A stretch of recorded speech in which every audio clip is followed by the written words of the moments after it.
We're not live yet. Well, here we are. Now we're live. There we are. Now we're live. Oh, what's going on, everybody? Dallas, what is this thing we're promoting? You said, here, put on this shirt, damn it. Yeah. Well, Medina Drag Strip in Medina, New York. Medina, New York. They're trying to build a drag strip in their little town. Okay. Right? And they're having a really difficult time doing it. They're having to fight a lot of the townsfolk. Okay. It's politics, all the political crap. So we're going to make a fundraiser so they could build a killdozer? Well, because that would be the best way to do it, right? I'm thinking it's like kill dragster, right? Okay, yeah, but no, the dragster's a little too fragile to be too frail. Yeah, you're exactly. Right. Yeah. So let's all do what we can to help the Medina drag strip people build a killdozer and take over their town so they can have a drag strip. Yeah, well, they actually have a website. Let me get it here. Okay. So it's medinadragstrip.com, and it has links to everything. They're actually on Facebook. Okay. I was going to post a link there for the video, but I think we have to wait till after the video's over, right, to post a link? I guess. I don't even know. I'm new to this. I wonder if one of our awesome mods is on here yet and knows how to post a link to their Facebook page. How do I get rid of this down here? What, you don't want to have emojis on? No, I don't want to have emojis on. How do I get rid of that? It's taking up all of our space. I don't know. I can't even read. No, it's exactly. Guys, you got to hang on here because I'm trying to there's this emoji thing that popped up and I've only got like 4 or 5 of you guys on here asking questions at a time. Oh shit, how do we do this? Why does my life suck so much? I want to create a poll. Go back. No. Okay. All right. You know what the hell? Let's just go this. Mitten Made Muscle, Joe Brennan, Michael Coffey, Just a Country Boy. What's going on, guys? He says, Michael Coffey says we're the best channel on YouTube. Oh, really?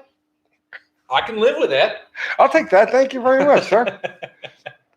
JD Vintage Auto, Joe K, Matt S. What's happening? Jerry Franks, Luke Reynolds. I hope I don't miss anybody. Vinny LC, Donna Wendy English. Both of them are there. And that's the thing is we literally have a block this big that has maybe 5 chats in it, and then it's gone. Yeah. Joe Brennan says we're definitely the best channel. Well, sweet. We set our standards high and we killed it. Redford Tofalin, Amish Speed Society. It's coming. We have so many things in the works. We have Dallas's channel, the AHRA Drag Racing History channel, and then we got the Amish Speed Society, which we're working on that. Northeast Dragway. That's Chris Cox. That is Chris Cox. Yeah. Yes. Did he get you your them slicks come yet? Yeah, I got them. Oh, sweet. Yeah. Thank you, Chris. He's a good dude. Nathaniel Menzies. Thank you, sir. Appreciate that. Greg McDonald. Okay. JD Vintage Auto said they're loving Buick engines. Yeah, Uncle Squirrel. He's blaming the squirrels already. That's awesome. Better than Roadkill? No. How is that possible?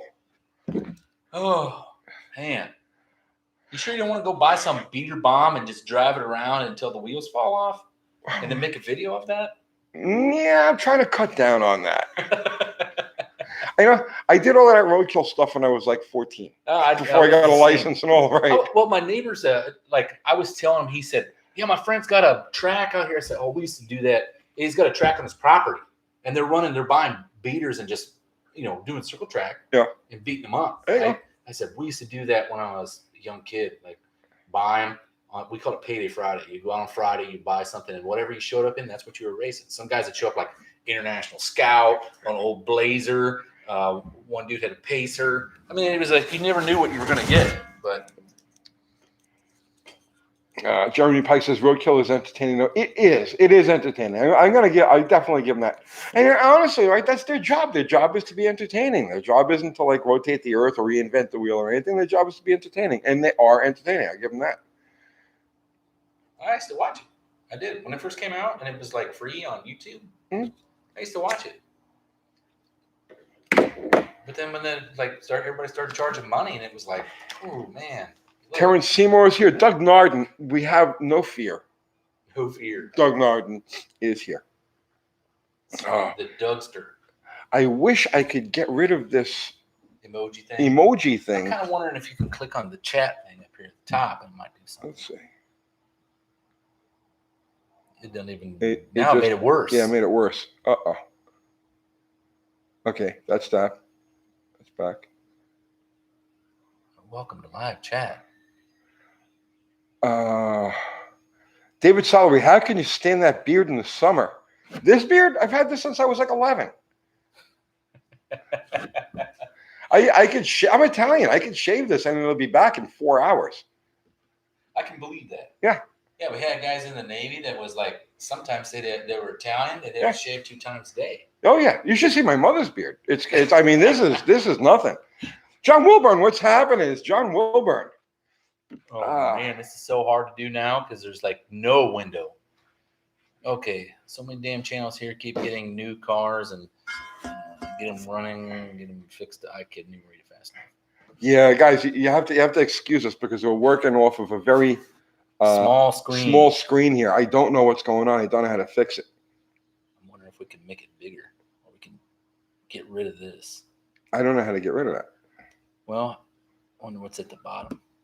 If you, yeah, it's just Nothing. just symbols and emojis, Stupid emojis. right? I don't care about a poop emoji. Let me see this. What happens if we do this? I No. just want you to search something. I don't know how to do that. No. Oh, this is brutal. I wonder if there's a way to put the chat somewhere else. I have no idea. Huh. All right. Let's see. Vincent Marino, what do you think? Do you have any thoughts on the RPM Act and what's going on with the EPA? I did a whole video. Click on the keyboard icon, it gets rid of emojis. Click on the keyboard icon. Keyboard icon. Jesus. Is that it right there? Oh, yes. Oh, Oh. damn. John Wilburn. There you go, man. Yeah, we're all over it. Now we can go back and Now we probably read some of these ones that blew past. How do we go up? Oh, don't go too far. Okay. Yeah, we could just catch up to where we are. What do you see there? Is Bottle Rocket reassembled yet? Just put it on the ground. I'm missing. I need to get 2 left-handed lug nuts and some dust covers for the spindle nuts. But that's it. Yeah, it's back on the ground about an hour ago. Oh, does it have left-handed lug nuts on that? Yeah, it's a pain in the ass changing the studs on those because it's wedged in place. Oh, really? So it's easier for me to just Get throw left-handed lug nuts on it. Matt S. So, Tony, what's the bets on what's going to go out this time on Bottle Rocket? Hopefully nothing because I'm ready to see you really open it up. I don't know. I'll tell you what, though, I predicted every failure along the way, before it happened. I predicted the axle. Much. And there was no way to predict what happened the last time because that was just a freak towing thing that caused that to happen. But I don't know. I think it may actually. I think it may actually go. I don't think there's going to be anything in the drivetrain because I'll be honest here. Tony launched the hell out of it on the first pass, and it didn't really do anything except for drive weird. Yeah. And if it was going to happen, it generally happened off first gear, dumping the clutch. All right. 50 BMG, $10. Thank you, sir. Hey, Tony, what's the best car for performance and mile per gallon? Thermoquad, Holly Street Demon, Brock. Thermoquad, I would go with. It says street performance and miles per gallon. It depends on the application. I mean, the Edelbrock is the easiest to work with. The Holly's got the most aftermarket support. The Thermoquad is the most finicky, but will probably give you the best overall performance. But it's finicky. You have to get to that to that best overall performance. So, Jonathan Couchy, thank you, sir. Well, what do you think about flipping pistons on a 318 Poly or putting some flat tops from a 1987 318 in a Poly? What do you see it increasing compression? The Poly has an exhaust relief in the piston, so you can't turn those around. You can't put flat tops in. You can't put flat tops in it. Yeah, see, everybody's saying Quadrajet, and I agree. But out of the ones he gave us, Yeah. the Thermoquad is about the closest. Let's see. David Leonard, have you seen David Vizard's video on the piston flipping dyno? Yes, I have. Yes. Have you guys sleeved a board downsize? Mike Trejo was asking. I've sleeved a block before, and I actually was trying to do something similar to what you were doing. I wanted to take a 351 Windsor down to 385 bore. It got to be really expensive. See what your options are for sleeves, because of sleeves are expensive if you have an odd size. If it's not something like readily available off the shelf, they get really expensive. They do. They do. And you weaken the block. Anytime you sleeve a block, because on an iron block, you remember the cylinder walls are what attaches the deck to the saddles, right? So when you sleeve, you have to bore it, and then the more you bore it, the less strength there is between those two. So the block is more likely to move around, flex and crack. Yeah. Let's see. Tony, classic car cult following. Which AMC vehicles have this besides Jeep and AMX? Oh my God, I have no idea. No, have what? Pacer has a pretty good following. I don't know about Gremlin. Ramblers. A lot of the Rambler wagons have a big following. Yep. Nash Metropolitan, Nashes, right. That's pre-AMC. Was the 455 Stage 1 the highest factory performance model? Yes, Tom Muse. No, they actually had a Stage 2 option. That had like round ports, didn't it? Yeah, it had round, and it was like a de-exhaust ports. That was the Stage 2 was like Buick's version of the Ram Air 5 Pontiac. Right. It was super low production. There was only a few cars that ever had the heads, and none of them were produced on a car. The best thing I've ever heard is the trunk option is how you could have got some of the Stage 2 parts, but the trunk option is like it's in the trunk. Right. And then the dealer would put them on. But other than that, they were never put on any regular production vehicles. The Ram Air 5. Right. Yeah. Yep. Simi's Garage, best 50s Hemi. I'm partial to the 354. I've always been partial. Yeah, the 354. Is it just a bore and stroke ratio? Yeah, it's just a combination, the low deck. Uh-huh. It's a low deck 392 then? Yeah. That's cool. Yeah. It's 1 year only, 1956 only. And for my money, I believe that looking back at those engines in the historic period in which they were run, okay, the 354 seemed to be the most trouble-free. And back then, they used to classify. They had AA fuel dragsters, then they had double B fuel dragsters before there was alcohol involved. And the B cars often outran the A cars. The difference is in cubic inch, and the B cars were all 331s and 354s. Huh. And so you think when it was originally designed that was the ideal? I believe that the 354, the 354 was the happy one. Ari is here. What's happening, Ari? How are we working on? We got that motor back from the machine shop. We're starting to work on it yet. Rob's asking 034 Phase 2 bow tie heads thoughts. I don't know anything about them. I know nothing about those guys. John Wilburn wants to know, what camera are you guys using to shoot right now? What the hell is that? It's a Logi. Yeah, maybe. A Logi. Maybe a Logitech. Logitech. That's it. Fubar just put the link to AHRA online. Thank you, Mr. Fubar. Yeah, you can hit up AHRA online and get a membership. We even have fan memberships as well as buy some merch. Need metal. Did that Buick head earlier have some de-shroud work done in the chamber, or do I need glasses? No, it does. That he's probably talking about the Stage 1 head. Yeah. And you can definitely see that it had been opened up from the factory. And I'm sure that's just so it unshrouded that big valve, because it went from a 2-inch valve to like a 219.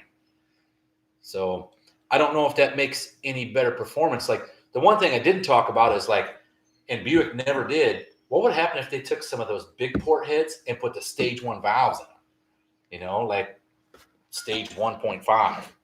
That would be pretty badass. I've never seen anything like that. Maybe I should do that. Terrence Seymour says he's got UTG and AHRE stickers coming to New Zealand to represent. Excellent. you Excellent. do. I did mail some out the other day. Uh, Let me know when they get there, Terrence. 69 Mopar A body. I have a weird sound, or this is Rick S.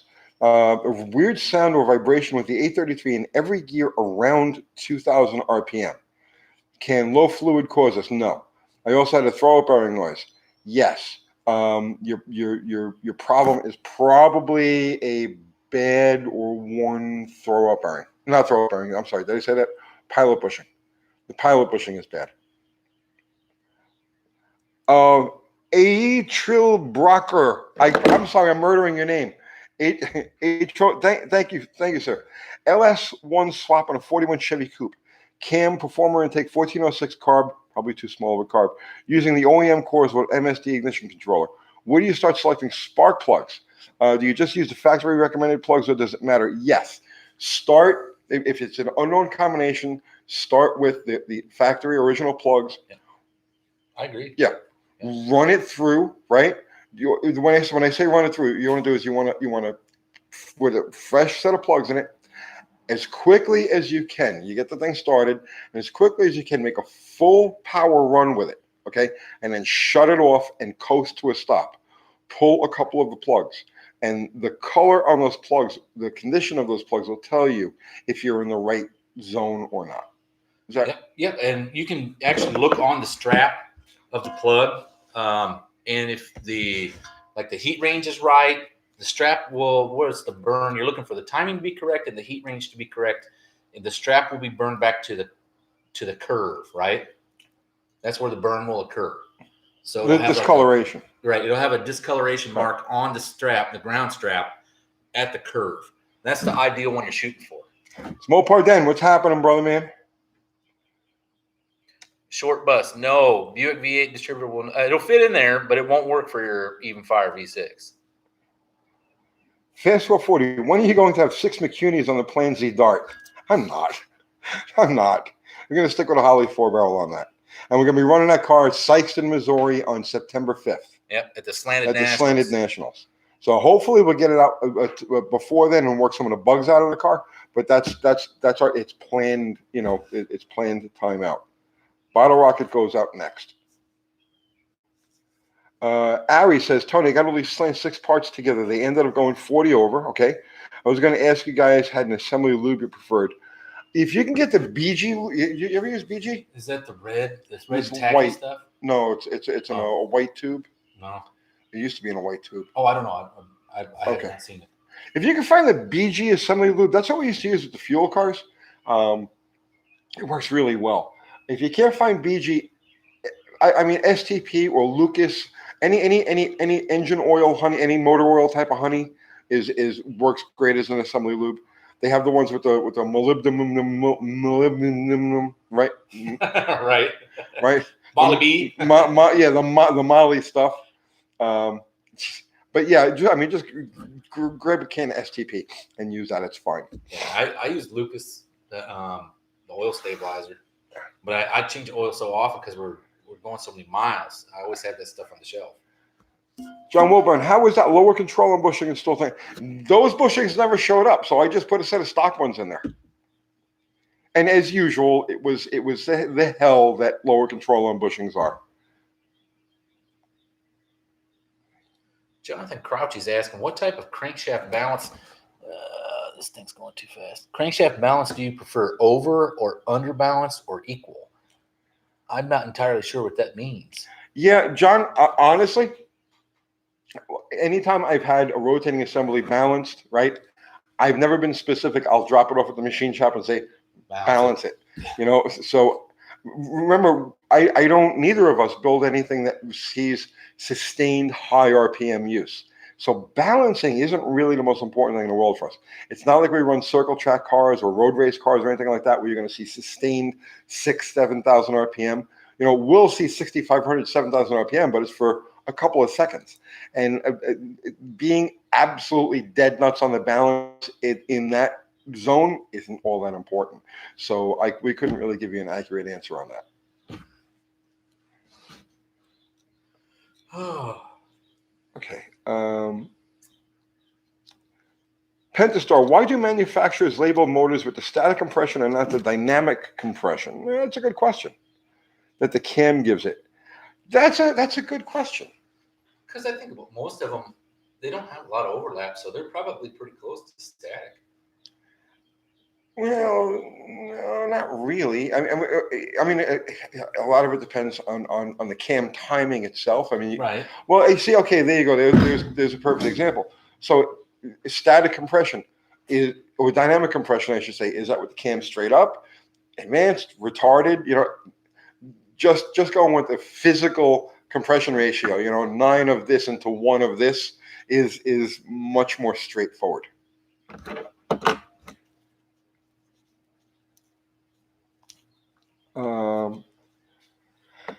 Max Wedge, Dick Dastardly. What's going on, brother man?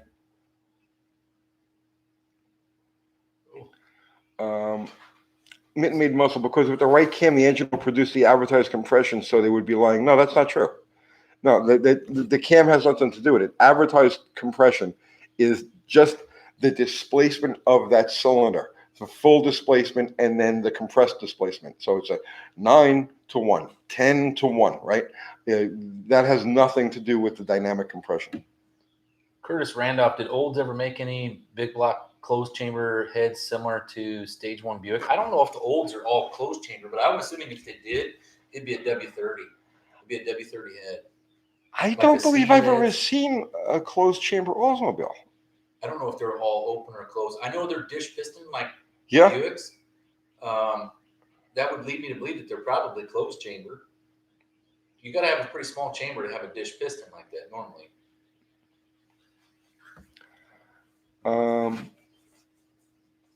Let's see. J. Russell Finch, what's the smallest sleeve you can use to maintain the thickest original bore? Oh, man, that's going to vary. A ton, yeah. It depends on how much meat's in your block and how much sleeve you have. But I know it. When I went and did sleeve, when I was looking at sleeves, I want to say they had to bore it 100 thousandths over just to get to the start of where I could use sleeves. So you're gonna. It's definitely, the sleeve is not thin. It's not small by any means. These guys are hung up on the dynamic versus static compression ratio thing. Okay, think of it this way, right? Dynamic compression ratio is measured in PSI. It's not measured in displacement, in volume. Okay, so you couldn't really the dynamic compression ratio would be a theoretical number. You see what I'm saying? So basically, what it means is that let's say you've got 2 engines, right, that have the same piston height, the same combustion chamber, the same swept area, and they both work out to 10 to 1 compression. But one has a very small camshaft, right? One has a very big camshaft. They're going to have different PSI, cranking PSI. So the compression ratio is going to be the same, but there is no correlating number to go from 10 to 1 to say, well, this has a bigger cam, so it's 9 to 1. Or 200 PSI or what. Right. Right. Like, it's the same. If you want to think of it like logically, if you took a 10 to 1 motor and you had, like, let's say just a mid-grade off-the-shelf cam in it, right? It might only be a dynamic compression ratio of 9 to 1 compression. But if you take that same motor and change the cam and put an RV cam in it, it might be 10 1/4 to 1 compression. But no, that doesn't work out. Well, it does work out. No, it doesn't. The number that you're given, 10 to 1 compression, okay? Right. It means that you've got it's the volume. It's right. The volume is right. Okay. So you can't change a camshaft and change that number. That's a fixed number. It actually does change when it's like it's all based on engine speed, right? And overlap of the cam. No. The advertised compression ratio, okay, is strictly the advertised compression ratio only means the volume. The volume. Right. That's it. Right. The swept area and what's left after the okay. Right. So that's a number that doesn't change ever under any circumstances. That's a fixed number. Right.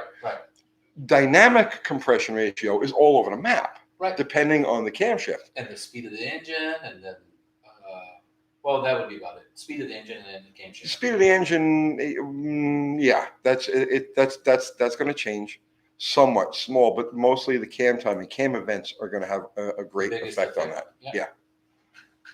So it's apples and oranges.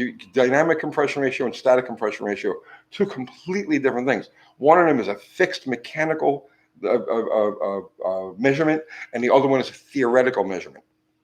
And see, here's what Mitten Made Muscle was, and we'll get back to Need Metal here in just a second. But Mitten Made Muscle says big cams bleed off compression. That's what I was always taught. Right. When the overlap on it, they actually bleed off. Yeah, but using the wrong word. Compression isn't the right word. Cylinder pressure. Cylinder pressure. Right.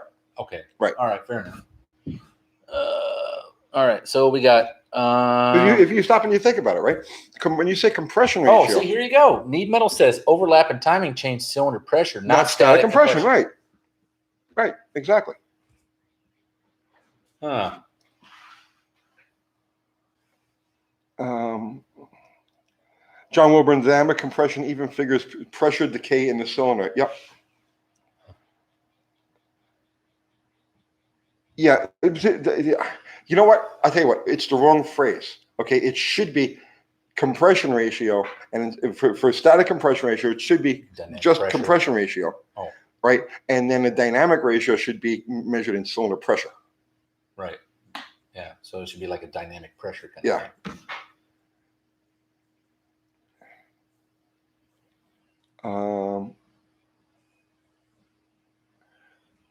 Trash Metal says, if you're smart, check out the AHRE channel for upcoming new content. No, it's going to be a whole new channel. No, it's.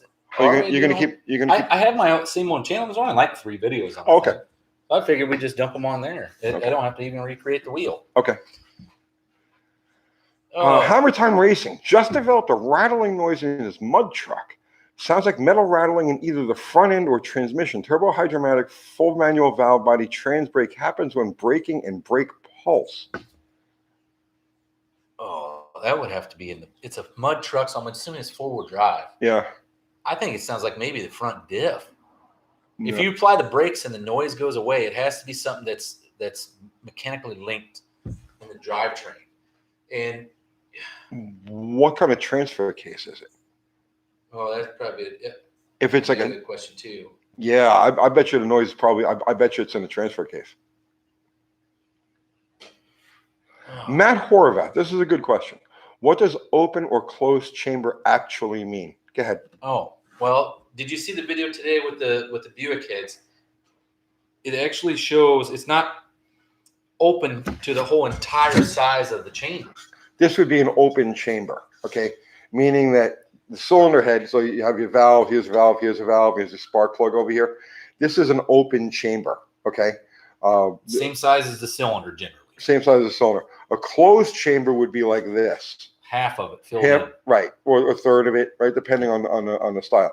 A closed chamber would be like this, where this section here is flat, and then you have a recessed area, and here would be your valves and your spark plug.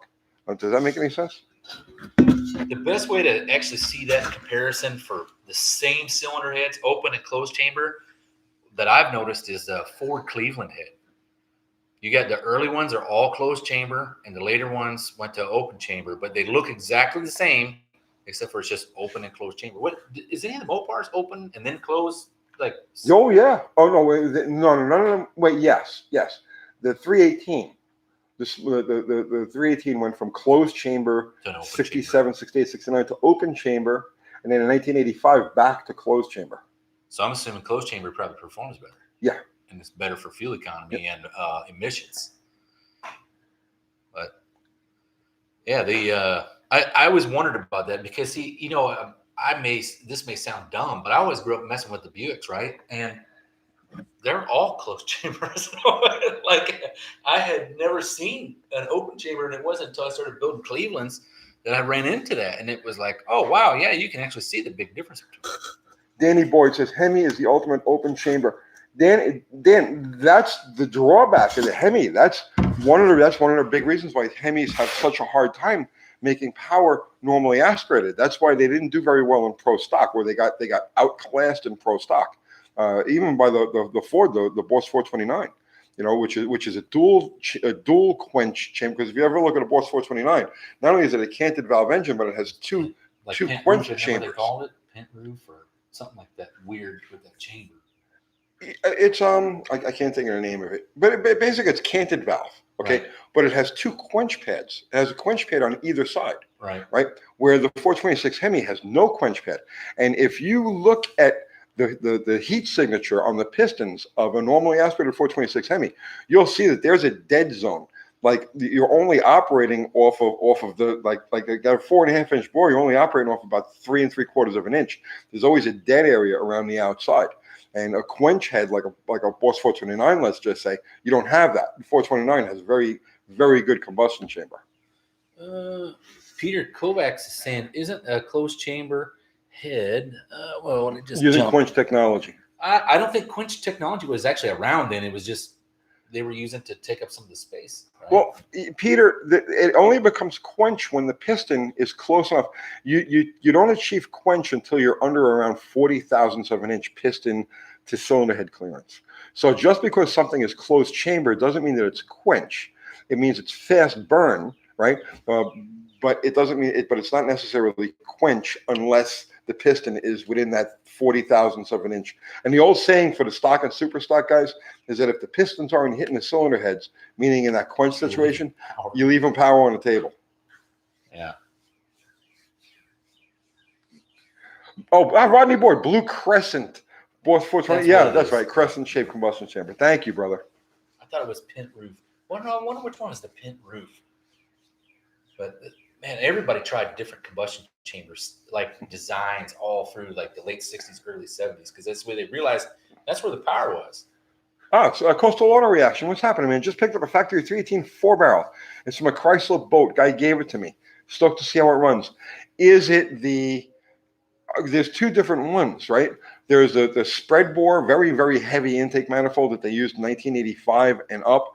And then there's the one that they used in the late 60s into the early 70s that was never used on cars, but it's very close to the 273 4-barrel intake manifold from 64 and 65. It's a very low deck single plane, a very, very low carb height single plane intake manifold.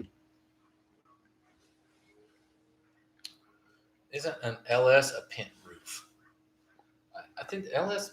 No. You know my opinion on the LS. No, the LS is The LS has got a regular closed combustion chamber. Yeah.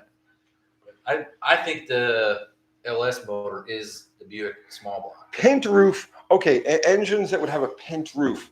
Off the top of my head, the Oldsmobile Quad 4 was a pent roof. Oh. Generally speaking, pent roof combustion chambers are always going to be with 4 valve per cylinder.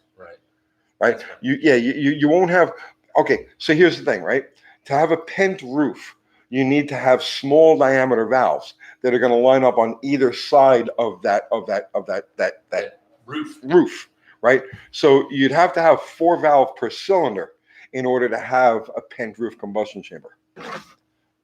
LS are kidney wedge heads.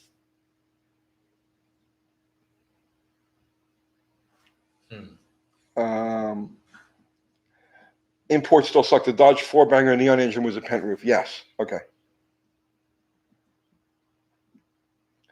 Mick Bun Bun, is it possible to get more power out of an Oldsmobile 260? Those were the oh god. That was the epitome of the fuel economy motors. Those engines, those are the doggiest engines I can remember from that and the 301 Pontiac. But the 260 Olds, my aunt had a Cutlass. It was a beautiful car. A guy, it was white with a red gut, right? It was very nice. It had that 260 in it, and it was the weakest thing. A good V6 would have run away from it. Thrash Metal and Fun Riffs went over to my AHRA page and was looking at all the videos there. I have the 1996 Buick GS Nationals from VHS on there, yeah. And I didn't have any other place to put it. And I couldn't find it anywhere, so I thought, well, man, I should share this with the world. I hadn't seen where anybody else has seen this. Dustin Williams, is there any potential with a newer Dodge Magnum engine? Yeah, absolutely. The Magnum is an all-around improvement over the LA. John just put my channel up there. There's like 4 videos, like me announcing the AHR is back, and then like a couple of classes I think that we started. Hammer Time Racing. What do you think of guys like Smokey Yunick and Don Garlits? Oh, Who's your favorite legend? Oh, my favorite legend. Oh, I don't really have one favorite There's so legend. many. Smokey Yunick would definitely be in Smokey's the. up there, yeah. And Yeah. So, in my personal opinion, Mickey Thompson's up there.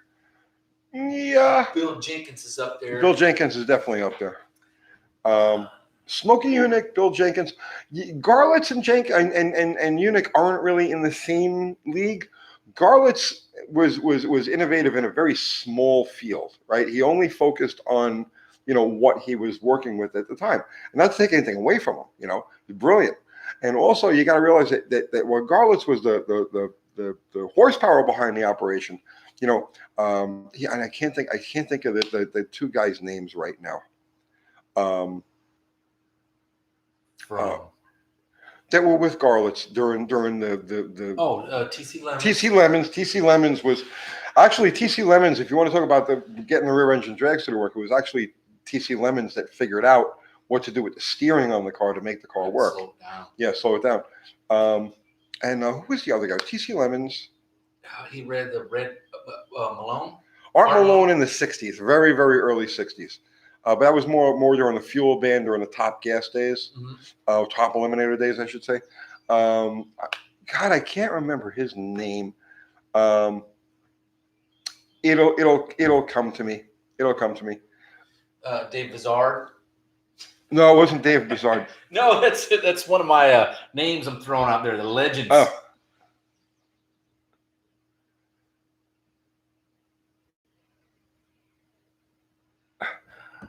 Ari says, I know I've said it on here before, but my buddy Ryan, inebriate, once threw an unsuccessful punch and yelled, "You don't know shit about Don Garlits." But yeah, Smokey, I would say is in a league, absolutely in a league of his own. Well, he's you. He is you. You should totally idolize that guy because he'd lock himself in a garage and he would come out with something that was this absolutely badass and upset the world or whatever he was screwing with. Yeah. Right. And then he would go back in the garage for another 2-3 years. You wouldn't hear anything. And then he would come up with something completely absurd. When I was a kid, I was like 18, 19. I was a mechanic, and I had a Smokey Yunick hat. All right. You know what I mean? I would love to have a Smokey Yunick hat. I wanted to meet the guy. There's so many of them that are gone that I had never had the opportunity to meet.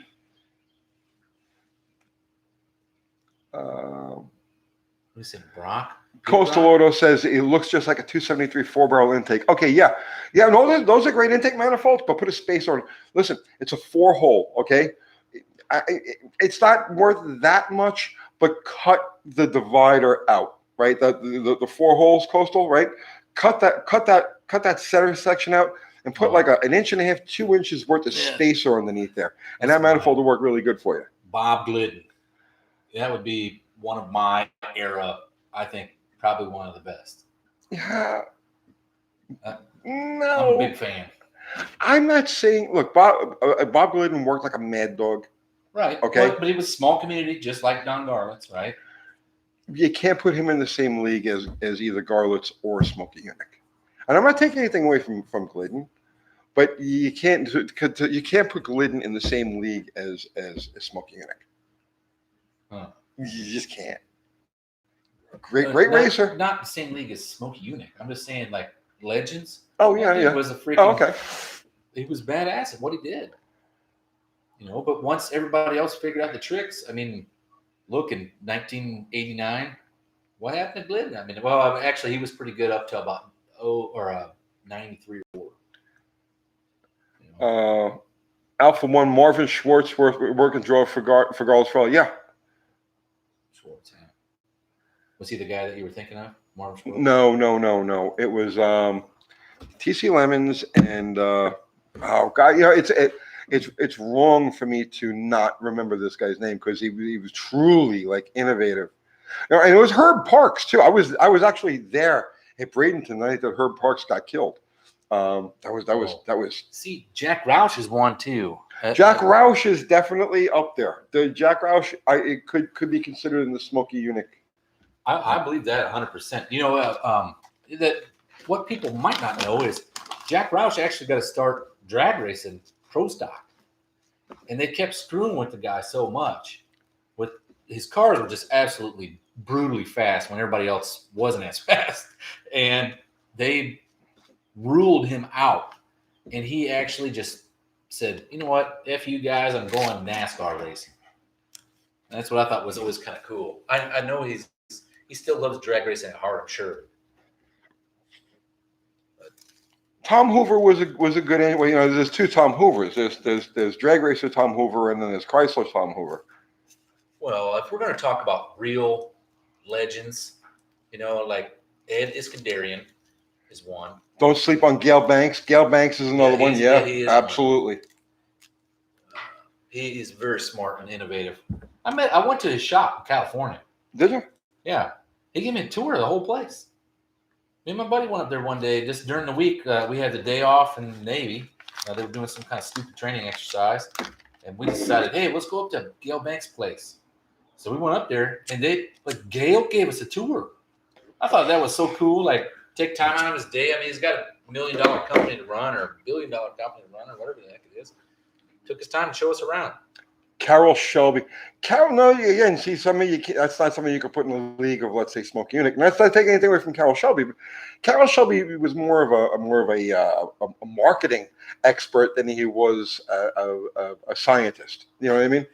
Buddy Ingersoll, I'm going to have to agree with. Buddy Ingersoll is you wouldn't even have Pro Mod today without Buddy. I am a true Buddy Ingersoll fan. Believe me, I was watching him doing this thing, doubly modified compacts back in like 1978, 1979 with the Pinto. Oh, right. That turbocharged Pinto was that turbocharged Pinto was off the chain. And then when he went pro stock racing, IHRA pro stock racing in 86, 87 with the Turbo Buick car. It didn't matter where I was at the track. Didn't matter what I was doing, what I was involved in. When I knew that car was about to pull into the water, I dropped what I was doing and I ran to the starting line. I never missed a run that car made. That Buick was so instrumental. It changed the ruling, the way things work in pro stock immediately. And the sad part was it was the only car you could go buy the damn thing at the That's the truth. That's the truth.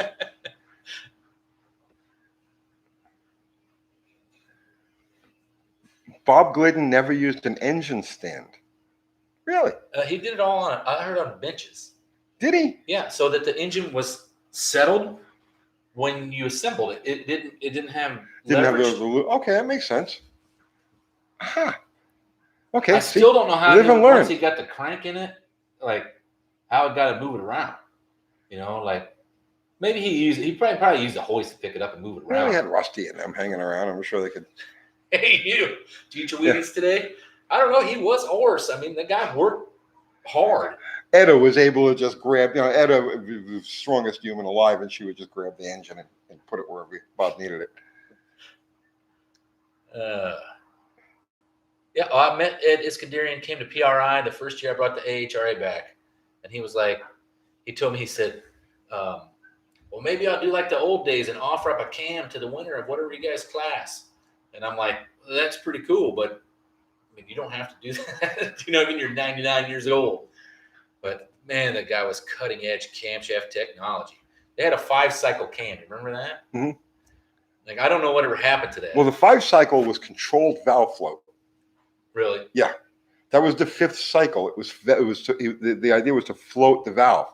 So the closing ramp was extra sharp. The closing ramp was fell off.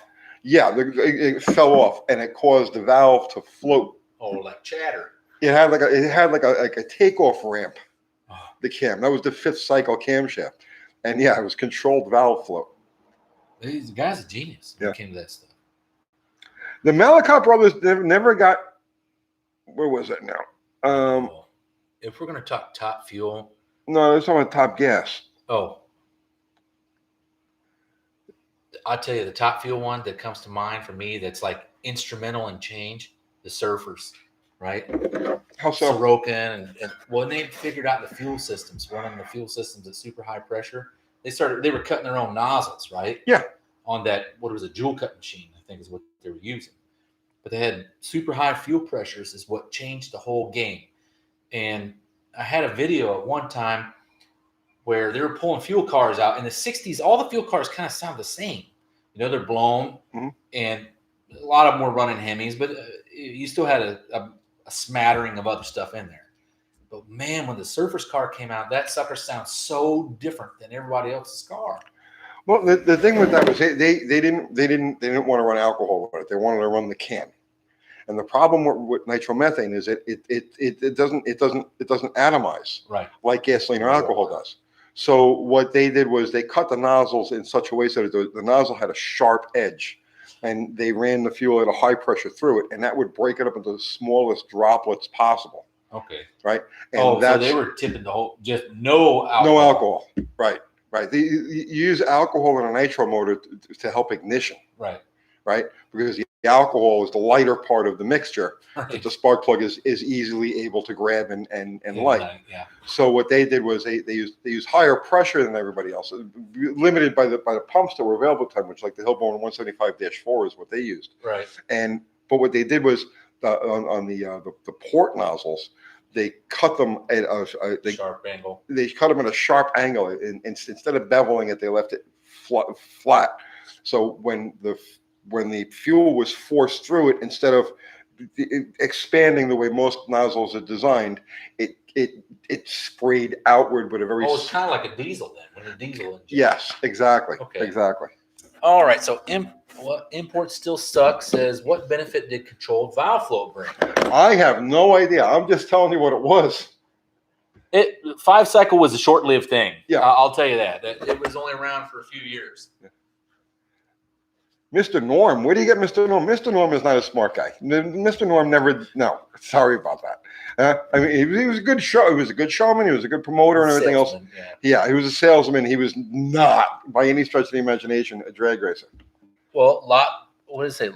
Lot Burns, Modena drag strip. 12 miles from my house. Oh, Can't cool. wait.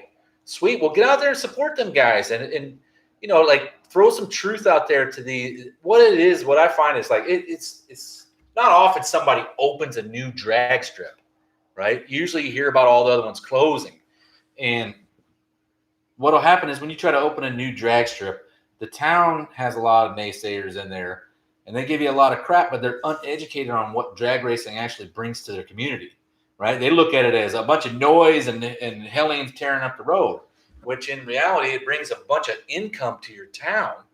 And then a lot of the small businesses flourish because of it. They're talking about the 5-cycle, why. I mean, you got to remember the era that this comes from, the early 1960s, the cam wars. So it was all of these cam manufacturers, and a lot of the action was centered around the top gas, not top gas, the gases, the A gas, supercharged B gas, right?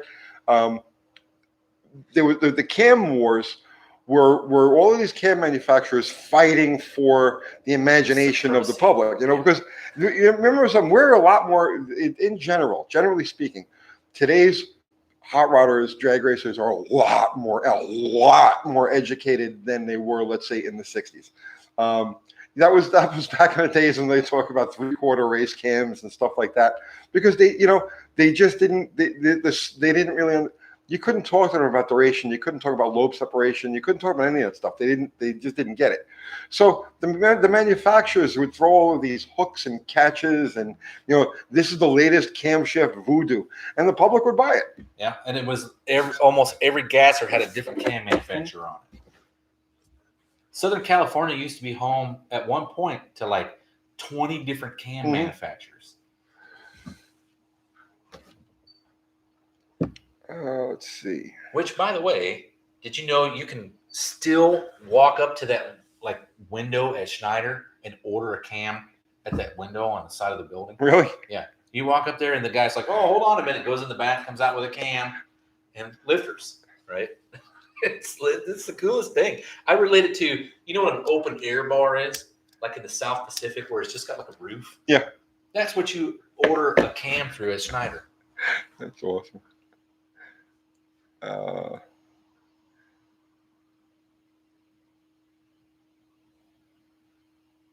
Okay, where were we here now? Racer Brown probably should be on that. Yeah. Somebody mentioned Racer Brown. That guy was a cam guru too. Stoic Steel. I'm sorry, did you ever get into the sport bike industry? Yeah, actually, I was for a while. Back around the turn of the century, in 1998, 1999, I was very much into it. Street racing. I had a 900RR. I had a TL 1000. I had a bunch of different bikes, and just absolutely ran the hell out of them. Oh, well, Gideon Wallace is asking, hey, Uncle Tony, have you ever heard of Jacobs Ignition Systems? Yep. Wasn't that like the last video we did? You were talking about them? Yeah, I had one of Jacob's first ignition systems on a when I was doing Cars Illustrated magazine. I had his I forgot what they call it now, but it was just introducing it, just trying to get it out to market, and we did all sorts of tests on the thing back in the day. The blue one. Mr. 4-Speed Herb McCandless. Thank you, Fubar. There's the link to our merch. Yeah, well, you get a sketchy shirt on there, right? Yeah, we got the sketchy shirt. We got all of our shirt. Everything's anything that's available right now is in the store. When something is out of stock, they take it out of the store. But yeah, there's a lot of stuff in there. Randall Black, I heard that. I heard laser cams were good for Buicks. I'd never had opportunity to use one, to be honest with you. But I did download something really cool the other day. Somebody was throwing around an Excel spreadsheet that had every camshaft for a Buick ever made that was aftermarket, all in one spreadsheet, and it had all the profiles. So now you can just have them reground. All right. My street bike there. I had a scab this big that I hung up on my garage wall. in New York. You rolled it, or you like laid it down? Raspberry? Please. Please. I was on crutches for years.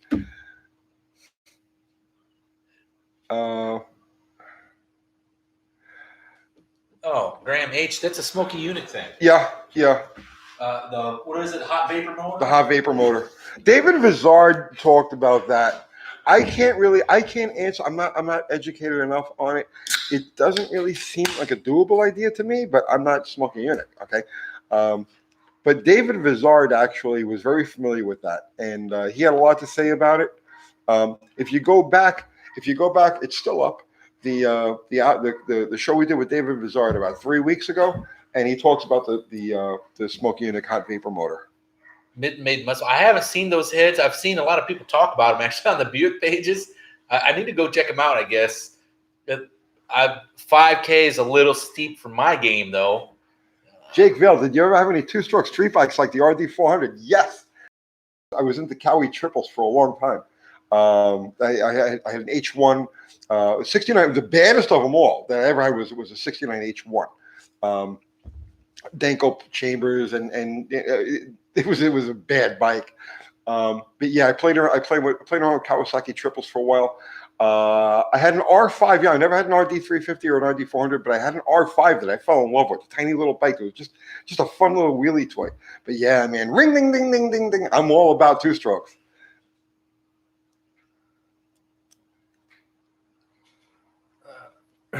Let's see. Tom Hughes is saying the street bikes, the RC51. Oh, that Honda. That was a sweet Honda. That was the Honda Ducati.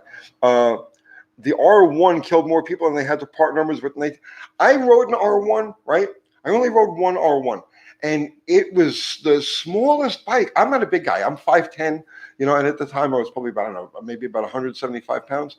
And the R1 was like riding like a freaking jockstrap is what it was like riding. It's just,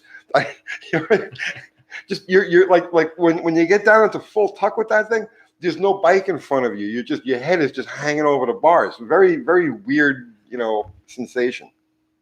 Lance Duck, no, Tony's way into bars, and I'm the Buick guy out of the group. But we try to throw some Buick content out there because we got a lot of Buick followers. The triples were widowmakers. That's what they call them. David Baum, hello. Have you ever advanced a stock cam to help mile per gallon? Yes. Yeah, and it works.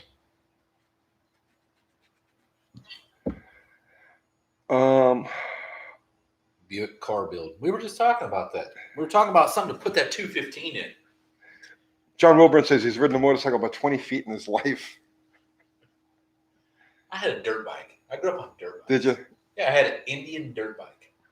I didn't ride dirt bikes until I was like 35. First time I got on a dirt bike. Did you like it? I loved it. It's a lot of I fun. loved it. Vinny LC, you never mentioned Chevys. Of course we do. Of course we do.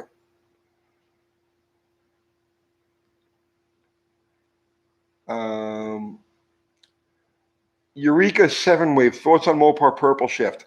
Purple Shift is not a camshaft. It was a line of cams made by Chrysler, and it was the foundry dyed them purple. I don't know why they did that, but the foundry had a purple dye on them, and they just became known as Purple Shifts. It's not one camshaft, one grind. Oh, is that maybe the Parkerization on the cam? Yeah, something like that. It was purple instead of the usual black. So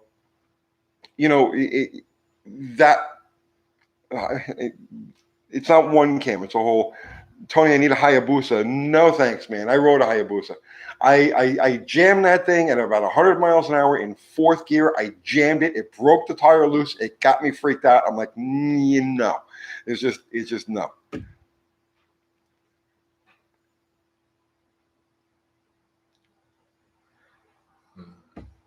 That's one thing I've never been in. Like the purple cam. Is it like the alphabet cams for the Ford small block? They're loved just because of the era at the time when they came out, right? And they were good for that time.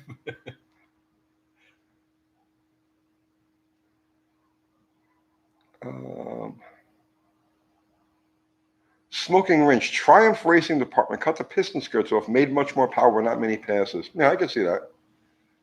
I've trimmed I've experimented by trimming the skirts down on pistons on various engines. I never really noticed a difference. Yeah, the Buick's got the big long tractor skirts, right? Yeah, that's something you might want to cut down a little bit. I think that's what he's talking about. Maybe he was talking about Triumph triples. I don't know. It just said Triumph, so I started thinking maybe the TR8. Stoic Steel, have you seen the new Honda Fireblade? I stay away from bikes, man. I keep my head away from them. I'm focused 100% on this channel and the stuff that we're doing right now. Miatas. I try to stay away from bikes.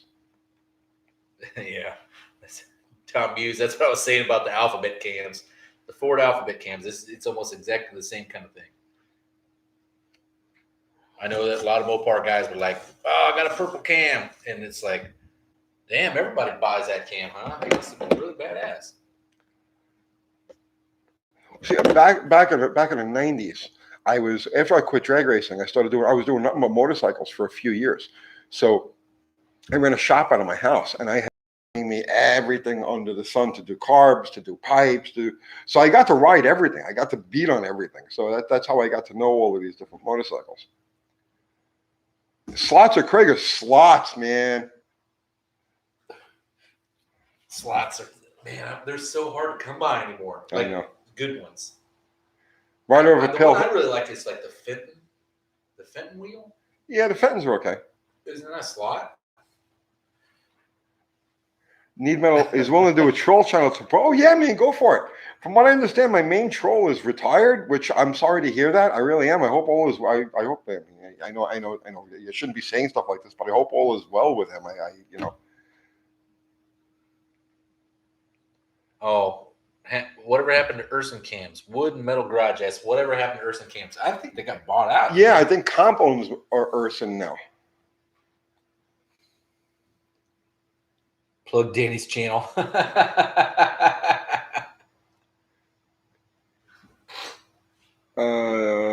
Chris Magnum 500s or GM Rally 2 rims. I like the Magnums.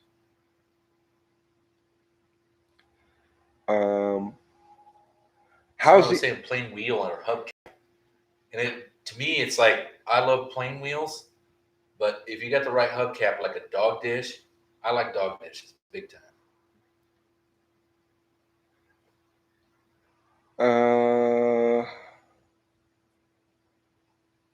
Oh shit! Max Wedge, Dick Dastardly. A friend had a 490 YZ. He said, "Take it for a ride." I said, "No, thanks." He left my house, hit a tree, and died instantly.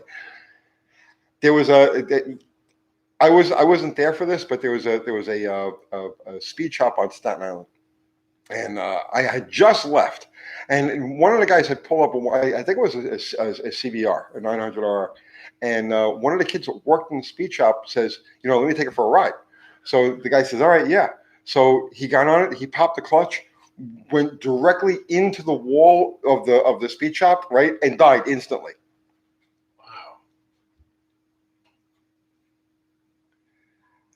The first bike I ever rode. Uh-huh. And it's supposed to be Tech Night, right? But I got to tell the story, right? Okay.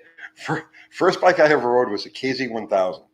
Okay, Uh-huh. I was like 15, right? I didn't know how to ride. I'd never ridden anything before. And the first thing you rode was a KZ1000. The first thing I ever rode was a KZ1000. So this kid, an older kid, his name was Carl. He bought this bike. He had gotten a settlement. He had an accident or something. He got a settlement, so he bought this bike. It's brand new, and all of the guys and the girls are hanging around in front of his house. I mean, everybody's admiring the bike, right? Right. So I was like, man, I like to take that for a ride. He's like, go ahead. So I had to like fake it. Now I had an idea how everything worked. I knew where the throttle was. I knew where the clutch was. I didn't know anything else, right? Right. I stumbled through it, right? I got it in gear. I let out the clutch and it died. So then I started up again, got it in gear, tried to get it, let out the clutch, it died. And I was starting to get embarrassed. You know what I mean? Because it's So like, you hammered the throttle. yeah. So I fucking hammered the throttle. I let go of the clutch. And the next thing I know, my legs are straight back. I'm laying down on the bike and I'm hanging on to the grip with the tips of my fingers, and I can't let off. It's cranked all the way back. It's cranked all the way up, right? I can't let it off. And I got down the block, and the acceleration like let off, and I was able to pull myself up on the seat, and I got it up in a second gear, and I rode off. And when I came back, I was a hero. Like, when you learn how to ride like that? That's incredible. No, it's just a thing. Oh, hey, what do we got going on here? Aaron Germanson. Thank you, sir. Cotton Owens and Maurice Petty. Yeah, two brilliant thinkers. Absolutely. I'll tell you somebody else from that makes me think Cotton Perry. Cotton Perry. Badass that guy was at Modified. With the inline sixes. Absolutely. Yeah. The Chevy sixes. Replica. I'm cleaning up the wiring on the iRock. Do you guys have a favorite place for good wire? Boy, that's a good question. Man, I don't. I usually just I don't cobble my stuff together. I go to the junkyard. I find something better than what I got, and then I solder it in. I splice it in. Yeah, I don't really have a recommendation for wire. I use what's available to me. And a lot of times, like him, I save old harnesses. That's what I do. So I know I've got good quality wire from the 60s and the 70s, but I don't have a source of. Yeah, that probably brings up a good topic. You know what? If you're a gearhead, and let's say, you like your Mopar B-bodies, right? Mm-hmm. A good source of parts is like the guy down the street that's sending a Magnum to the junkyard, like a 79 Magnum, right? $200, he'll let you have it. $200. Buy that sucker, strip the parts off, and stockpile, because most of it will work on some of your older stuff. No, it was just like today, right? So I picked up this Jeep last week, right? So I was over at Jim's, and he's got a not a Cherokee, so he's got a Grand Cherokee there. Right? Oh, it's a different truck entirely. Right. But it's got the same engine, and it's a 2-wheel drive, right? He wants $400 for it. So in my mind, it's a no-brainer. Go buy the truck for $400, right? Grab the transmission out of it, grab the motor out of it, grab all this stuff. So you've got the spares, get rid of the alternator. Yeah. Oh, I thought they came with a 318 and stuff. No, it has that one. That one there is the one he's got there is 2-wheel drive with a 4.0. That's cool. So like I said, to me, it's a no-brainer. Go there, buy it for $400, strip off all of the things that are interchangeable with my truck, and then scrap it for $375. Right.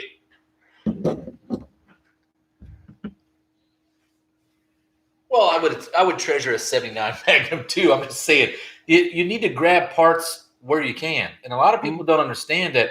The $200 that's going to go to the junkyard, it's much better served if you got a purpose for it, right?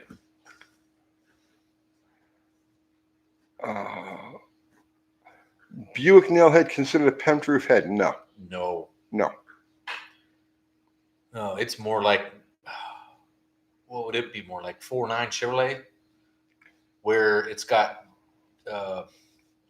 reliefs in the block for compression, pistons. Ultra weird with small valves, very small valves. Randall Block says a 215 was pent roof. No, it wasn't. A pent roof combustion chamber has a pent roof combustion chamber. The chamber is like this. Okay, it comes to a point, and the only way you can actually do that is with a cross flow head. It has to be a cross flow head, and you use 4 valve per cylinder because the 2 valve is too big. The valves are too the big. valve takes up too much real estate. You can't have it like this, or you can have it a hemispherical chamber, but not a pent roof. Yeah, the Buicks, even the 215, they're supposedly like a semi-hemispherical design, but they look more like a wedge to me.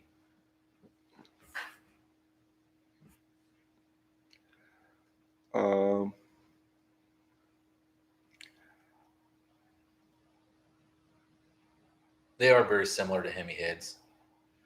Yeah, the nail head. Somebody was saying that the nail head is very similar to a Hemi head. It is kind of similar. I don't really see the similarity, but The way the valves are arranged. Have you ever seen the rocker arm assembly on them? So weird looking, right? But they're saying the Buick is what? Buicks are Hemis. It's supposed to be a semi-hemispherical design, but I mean, you saw the Buick head video today. Oh, see, this might be the guy that was going to show up and ask the Buick 350 questions. Hey, Tony, I have a small block Buick 350 with a lumpy comp street cam. What's the best carb in your professional opinion for the engine? I have a 1407 750 CFM Edelbrock Performer on it currently. All right. that's a pretty good carb. That's a pretty good carb. I mean, it's sized right for the 350. I wouldn't have any problems with that. I think it would actually be a pretty decent carburetor. Yeah. Uh, Jet it, to go to the next step, and actually tune it, get the right metering rods in there, give the carburetor a super tune. That's probably your best overall bet. Oh, Sierra. Oh, yeah. He stopped by the shop the other day. Thank you, brother. You two just want to say thanks for letting me stop by your shop this week. I need to get a Mopar to put the stickers on. Yeah, you don't have to send me any money, man. Thank you for coming by. It was nice meeting you and your mom.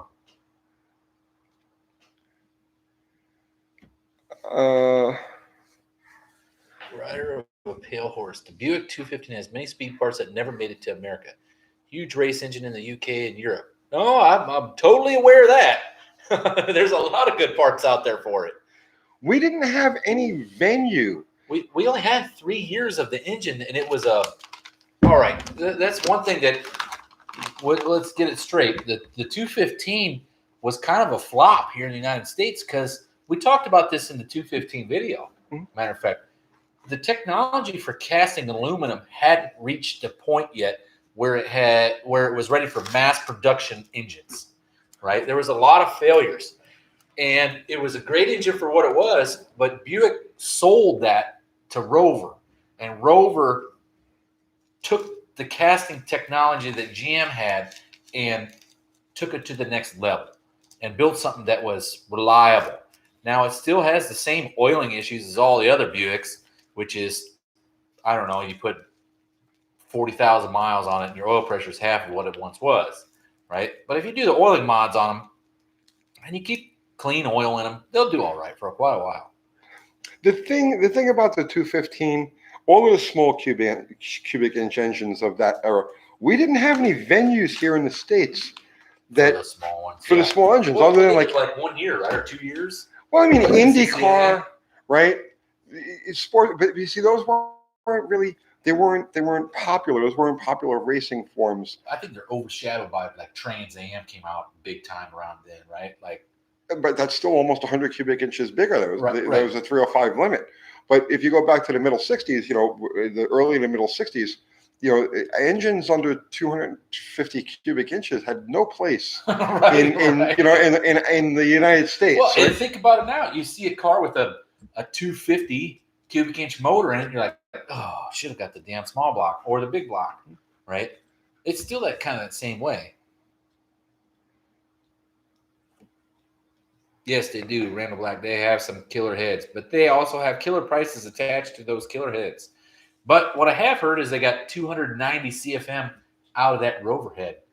No, that's all. That's a lot of atmosphere for a little motor like that. Right, but it bolts on like 300 cubic inch Buick, and you could put a 350 crank in a 300. So you can make it 350 cubes with a 290 CFM head. That's about 600 horse.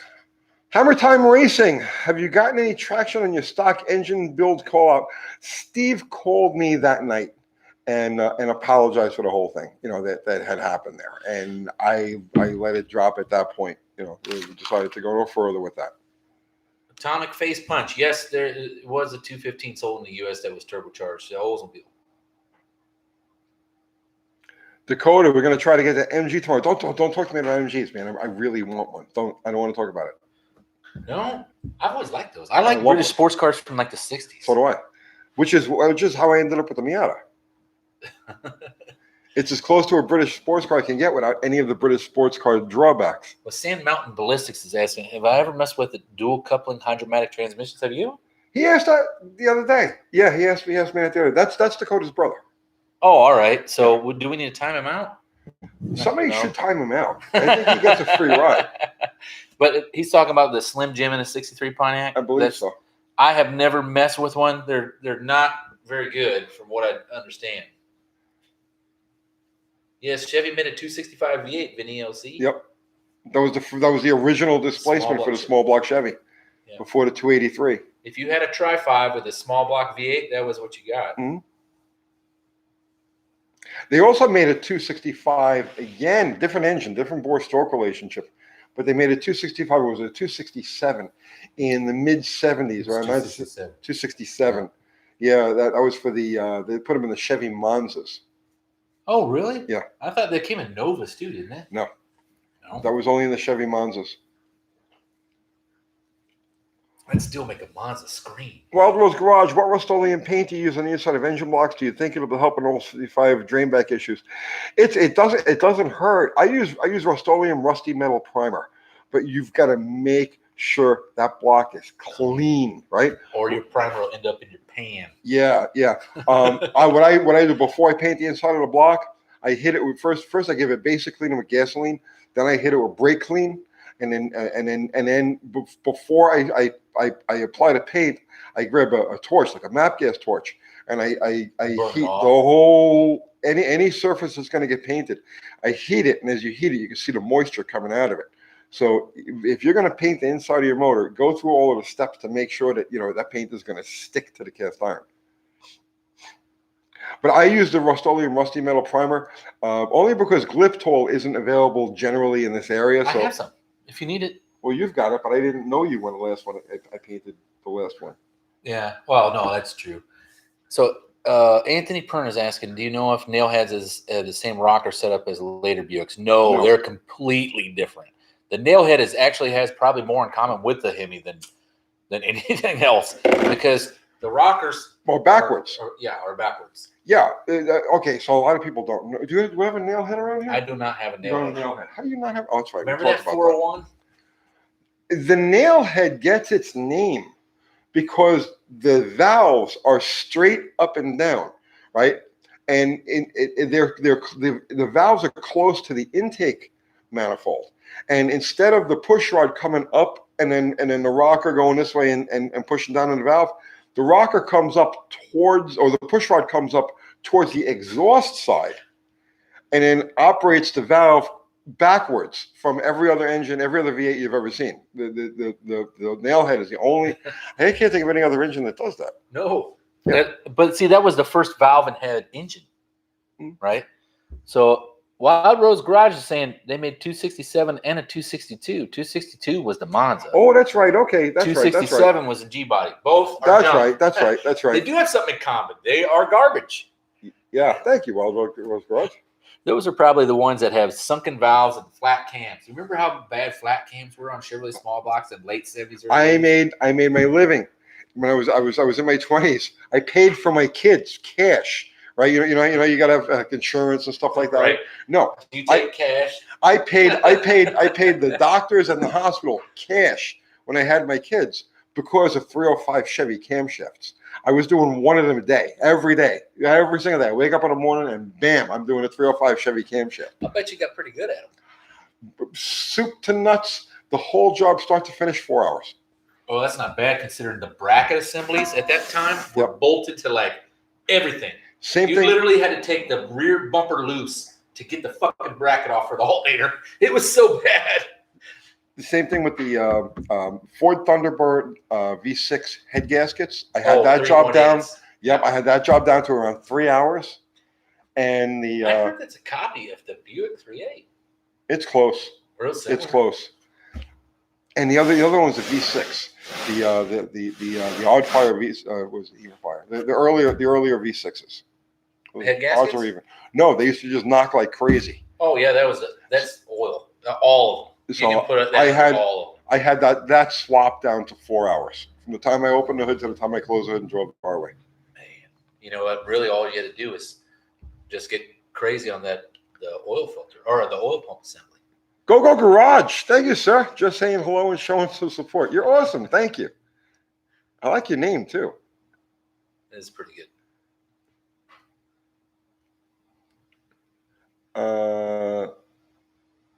Oh, why did the original big block Chevys fail? They didn't fail.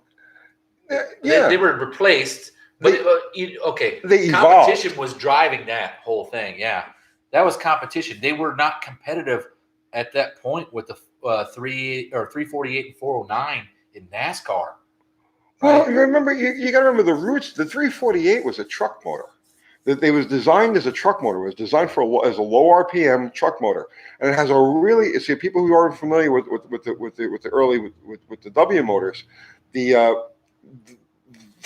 weird. Their combustion chamber is in the block, in the piston. Top of the block. The top of the block, yeah. The head is completely flat. It was designed as a low RPM, mid-range RPM truck motor, a high torque truck motor. Yeah, it came out specifically like in 110 trucks, right? Yeah, and then they expanded it to the 409. But by that point, you had all of these other every other. It was the Ford 427 that drove that because that motor was just killer for the time frame. Well, it wasn't a 427 back then; it was a 406. The 406, yeah. Yeah. But just that FE motor was killer. Yeah, the 406 Ford, the 389 Pontiac, the 421 Pontiac, the Max Wedge. There were so many different. So it's not that the that was another thing too. Yeah, the Max Wedge was around, and that sucker was killer too. Yeah. So just running away from the 409. All right, let's get. But they didn't fail. It was just superseded really quickly by technology. And then you had the Daytona Mystery Motor, which is what we know today as the big block Chevy. That's another thing too. Pontiac Super Duty program was killer at that time. Right around 63, the 409 Chevrolet was probably about the slowest thing you could buy. Right? 60. I mean, think about it. It's 62. 409 Chevrolet would have been badass. But in 63, the Max Wedge came out. In the 62, the Max Wedge. Did it? 62? Yeah. Okay. Well, then. And the Super Duty 421 was 61. Okay. Well, then. So I'm an ignorant bastard. It was outclassed early on. But it didn't have. Those are the motors that just closed in on it fast and just pushed that technology to the rear real quick. Randall Brock, do you recommend any header design software? Do you? No, I'm. You know how cheap I am on headers. I'm so cheap. So I'll give you an idea. A Buick, and that's not answering this guy's question. Let me answer this guy's question first. Buick or a header design software. I don't know if there's any out there. Is there any? Yeah, there is for the regular guy. There is, but I have no idea. I've never used it. I have no idea. That's a question you might want to ask David Vizard. Or you know what? Richard Holdner. He does a live. He's probably doing a live right now. Richard Holdner does lives like every night, every other night. He's the guy to ask that question. Jump on one of his lives and ask him about the software. Mr. Will, yes, that's called a switch pitch torque converter. So he's asking what's so special about the Turbo 400s and Buick's late 60s That's a switch pitch, and it Yeah. has a variable speed torque converter. It has 2 speeds in the torque converter for stall. So that was what was special about them. Cadillac had them as well, and then you could get it in some of the Oldsmobiles and some of the Pontiacs. Joe Brennan, is the ball stud Hemi the greatest Hemi ever made? No. Now, if you were to look at longevity and like use, it'd probably be like 392, wouldn't it? Well, the ball stud never actually made production. The ball stud was the motor was supposed to be in 72. Right. It was like one off or it's a big block Chevy. Production. Oh. It's a big block Chevy.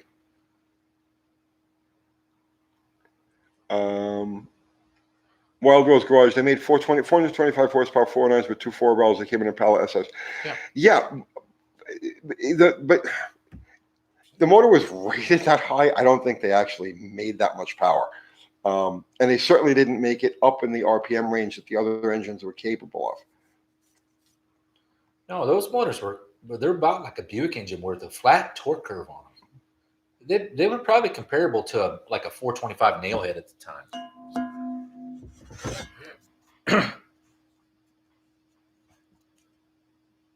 But I have seen some that are badass. Like, you spend a lot of money on making a really awesome race motor 409. And they turn them up. I mean, it has I guess technically it's the same oiling system as like a big block Chevrolet, right? Which? The 409. The 409, the bottom end of the 409 is the same as essentially. There's a big block. There's a big block Chevy. Yeah.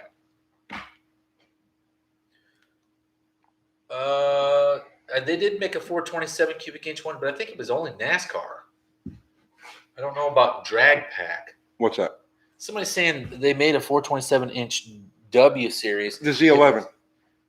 Oh yeah, that's right. That is right. Yeah, actually, Jenkins had one of those. That was Jenkins' first. Well, that was also Ronnie Sox and Buddy Martin's first race car. Yep, and Dino Don Nicholson ran one also. Yeah, I forgot about that one. But I believe that package was specific. That was aluminum. NASCAR. That was an aluminum. No, it was a drag package. It was aluminum nose. Lots of lightweight parts. Oh yeah, I remember what happened with that. That's when GM pulled out all racing. Right after that. Yeah. The 427W is in Corvettes. No, it wasn't. Yeah, you could actually get the multi-carb setup, which is very similar. So Smoking Wrench is saying some of them old Thunder chickens were cool. I had multi-carbs. I ended up with a 3.2 barrel setup off of one of those. Well, for one of what? A Thunderbird. Oh, okay. I put it on an FE motor.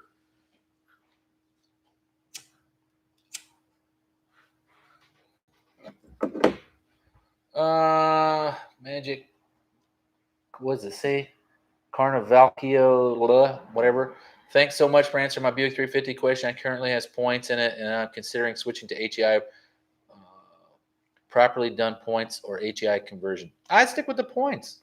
You flip a coin. They're both good. I mean, the HEI. You're not going to really see a performance improvement with the HEI, but no maintenance. So flip a coin. Me personally, I'm a points guy, but there's nothing wrong with a solid HEI. Just don't use any of the modern stuff. Like, don't go on eBay and buy an HEI. One of these Chinese-made HEI. They're junk. Yeah. Find an old HEI, go to Napa and get your points, your rub and block, and your point setup, right? And you say the Equine the Equine points are good. But if you're going to go with HEI, don't use any of the new stuff. Whatever you do, don't buy a new HEI. Find an older one and stick it in there. So Joe Brennan says, what's the epitome of a classic grandpa car? That's like everything I mess with. But me too. What's your opinion? Oh God, I love grandpa cars. They I have a couple of I got a couple of Roadrunners. Like I got one owner, well taken care of. They might have a lot of miles on them. Who knows? But it might have been their one and only new car, right? Well, he's not talking about the actual that it belonged to a grandpa, but in other words, like a car a grandpa would drive. Right. Well, that's like all the crap I mess with Buicks. Oh God, every single one of them is a grandpa car. Yeah, any like 4-door sedan, anything with a post, right, is like a grandpa car, and it just happens to be my favorite type of car. I like unlikely things. You know what I mean? I like it when something that doesn't look like it's supposed to do the job does it. G-body Buick Regal is a grandpa car? No, Oh my God. not even close. That thing was designed for NASCAR. It was designed 100% for NASCAR. Now, if you would have said like 1979 Buick Electra, yeah, 100%. Ford Fairmont. Oh Right, yeah. you go four-door Fairmont, right? Yeah. Which, if I was to do a Fox body, that's exactly what I would get, a four-door Fairmont. Steve Magnante, Yeah, he bought a 2-door one of those with the post. yeah, turn into a gasser type of thing. Right. He put a dual red cam 4.6 in it, right? And then gave it straight axle in the front and all that. But he was drilling the bumpers out with the speed holes in the bumper. Found out the bumpers are aluminum. Really? Yeah. There you go.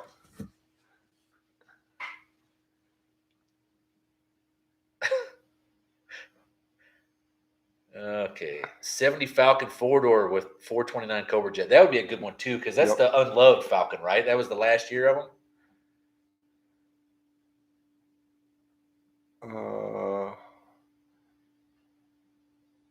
Bruce W. Tony, can I please have an update on Bottle Rocket, Miata, Plan Z, and the Hemi GTX Buff? Where is he? All right. So everything that you do. All right, Bruce. Yeah, you want an update on my life? Okay. Bottle Rocket actually got back on the ground today. I rebuilt the front end of the car, converted it over to the drum brakes. The only thing I need right now is I got to find 2 left-handed lug nuts and some dust covers. I have neither. So that's like I said, literally an hour before we came on here, I turned the jack and put it on the floor. So that's Bottle Rocket. The Miata, I'm still waiting for my buddy Chuck to weld up the truss on that rear cross member. So as soon as I've got that back, we'll take that out and go for a spin. What else do you want to know about? Yeah, he said everything pretty much. So The Hemi Plan Z.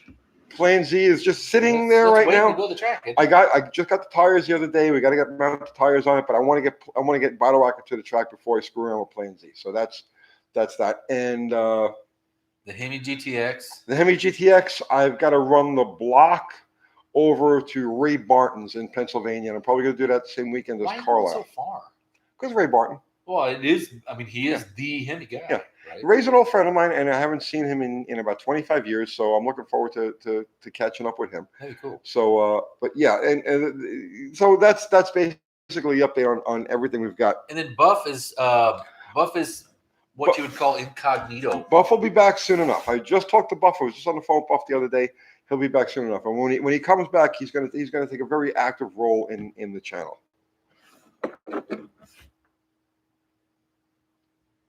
I got an 81 4-speed Vet 350 dog. Always ran like junk. Well, the heads on that sucker is the killer on 81, right? Damn, and the cam. The cam in that thing is pretty anemic. Change the cam and put on just a decent set of heads. Edge to Sword. Mickey Thompson built a Hemi head for a 63.5 lightweight Galaxy. Yeah, for Pontiac too. Interesting thing about that, okay? The early Chrysler Firepower head, the 331, 354, 392, has similar bore spacing and a very, very similar bolt pattern to the Pontiac motor and to the FE motor. And with just a little bit of adaptation, just oblong a hole here and moving the dowel pin there, you could bolt Chrysler Hemi heads on the Pontiac block or the FE block. And Mickey Thompson did both. Did you ever see the push rod setup in the Pontiac? Yes. It's a 3-piece push rod, and it's like genius. Well, that's actually who used that on the Chevy motors, the Hemi Chevys. I want to say Rodec. It wasn't Rodec. Somebody was building a hemispherical head. Aries.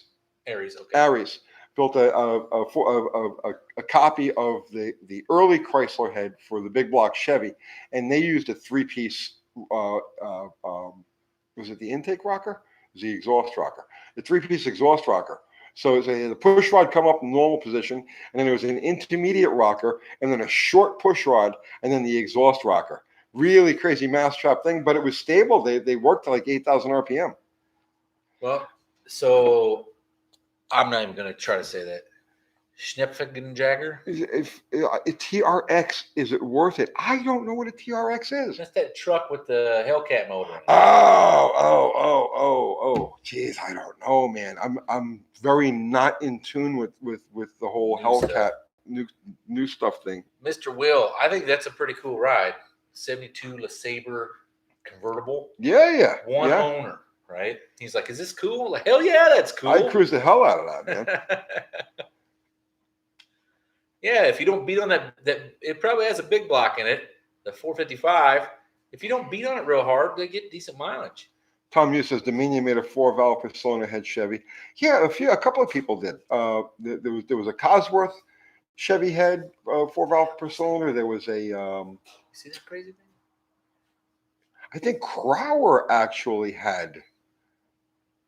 Oh, J Mankey, $50. Wow, thank you so much, sir. That's nuts. You're amazing. Thank you. I appreciate that. I love our people. It's not. I know. Thank you. That's really that's special. It means a lot to me. Thank you. It's this high roller coming through with the sticker. All right. Let's see. Arcade car's cool. Hell yes. yeah. 2.2 turbo in a K car, like a LeBaron, right? Or a wagon, LeBaron wagon. Joe Brennan says the best channel and community ever. I agree.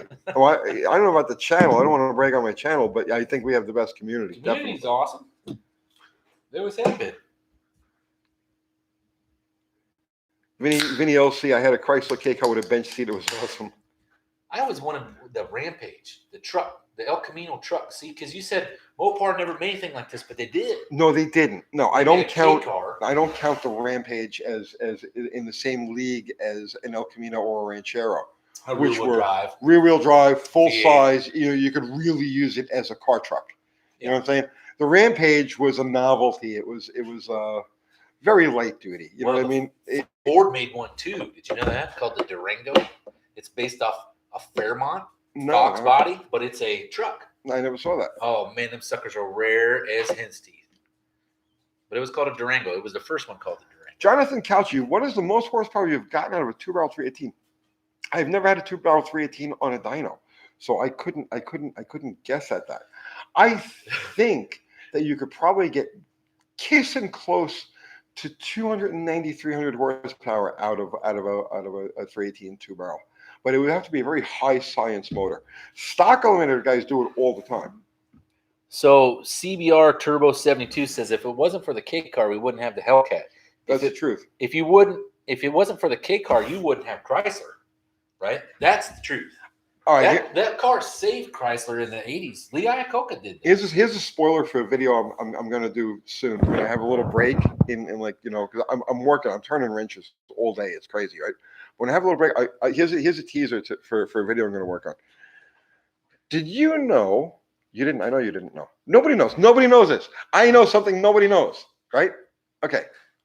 Did you know that every single Chrysler product ever built, every Mopar ever built, can trace its lineage back to an EV? No. Yeah. I did not know that. Yep. So does that mean they get a free pass to EV world? Every single Chrysler product ever built can trace its ancestry back to 1894 and an EV, an electric vehicle. A lot of people don't realize that. A lot of people don't know that. But the Chrysler family tree, goes all the way back to 1894, and it was an EV.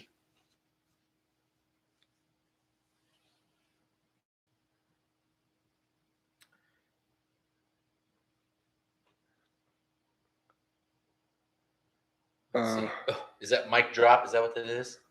I guess. John Smith says mic drop. Well, I'll be looking forward to seeing that video. NASCAR. Let's see. Bruce W says NASCAR. How did they get such big horsepower when they had such small CFM carbs? Oh, high science and cheating. Yeah, that drag, friction, right? They were the first group to go after the parasitic loss. Yeah. Right. Like really hard. I was shown some of the tricks that they used by a guy who worked for Kevin Codd. This is back in the 1980s, and I was shown some of the things that they used in NASCAR with the restrictor plate carburetors that carried over to some of the super stock applications. I'll do a video on that. I'm going to do a video on that. I ran into this because my Cleaver, when I built my Cleaver motor for my Thunderbird, it was not very common for guys to build Cleavers. I started piecing this together in 2008, right? And that ship had sailed, really. That was the pro stock era of about 75 to 80, right? That ship had sailed. They'd come out with like C3 heads, and that's what guys were running for, like, still NASCAR kind of stuff, but not so much in drag racing. So I started piecing one together, and then KJ Jones came out with an article in 50 Mustang or something, whatever he had he was the head of that, whatever that magazine was for a while. And he built a Cleaver, but it was based on a small block, Windsor small block. So like a 302 motor, right? And they turned that sucker like 9,500 RPM, and it made big time horsepower, like 850 horse or something.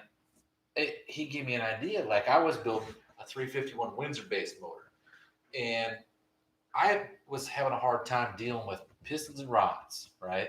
Crank was pretty easy. Everybody makes a 4-inch stroke crank.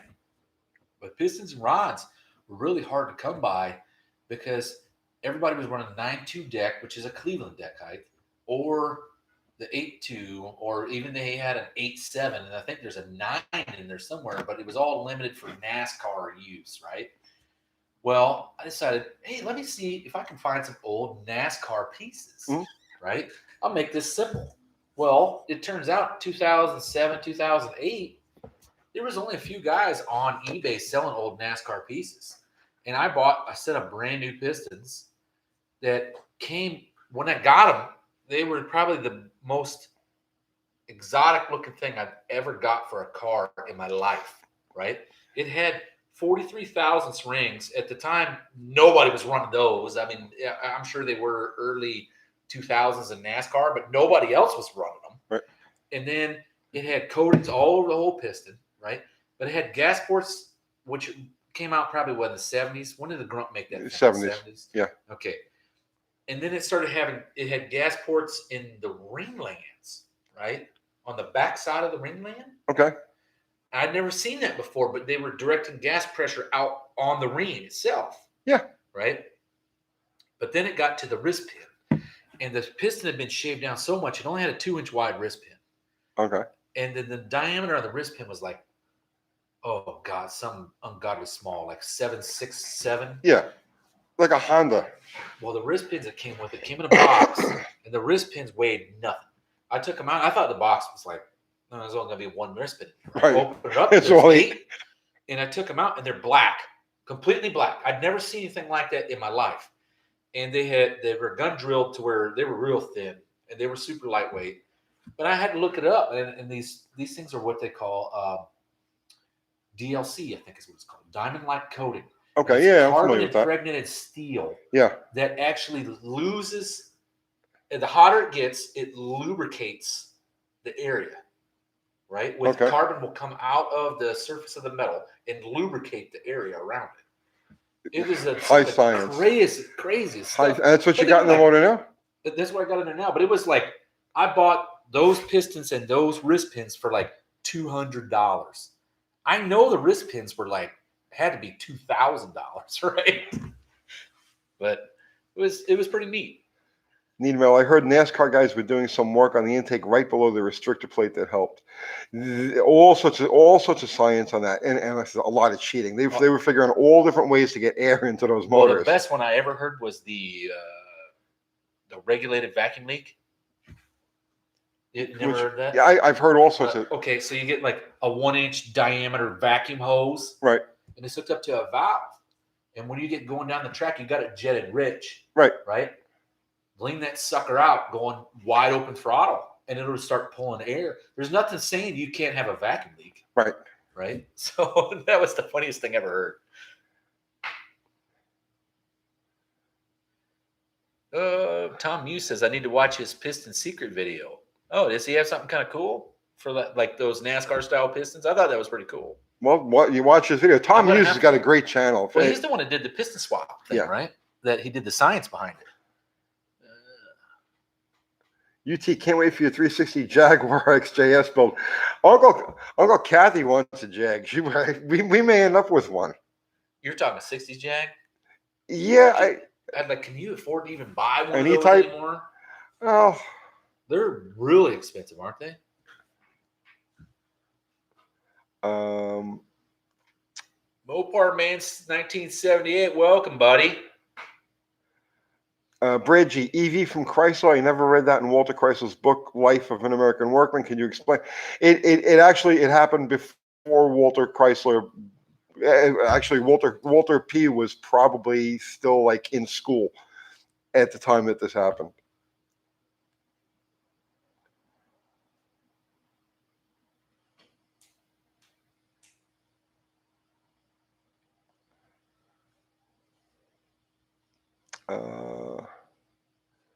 Chrysler brothers were responsible for Ford's first success. Yep.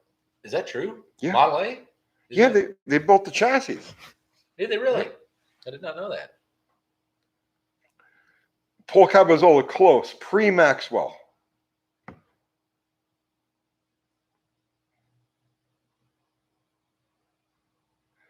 Bryce Freeman, Tony, it made me understand how stupid big block Chevy heads are in design after watching them.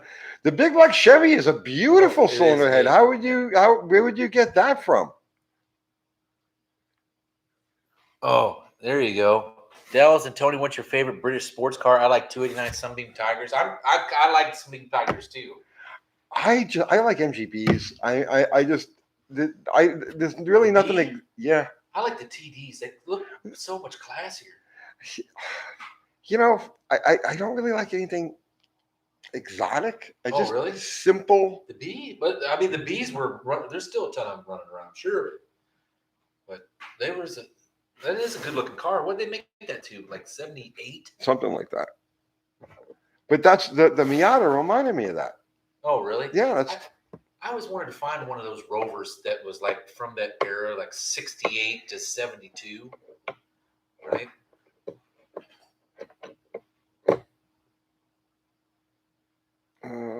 No.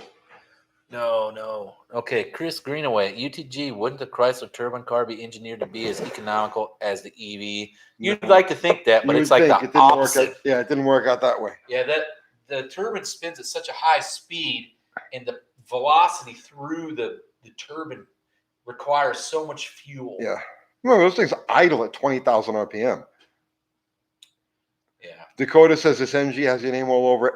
Don't tell me that, man. I don't need another car or another project.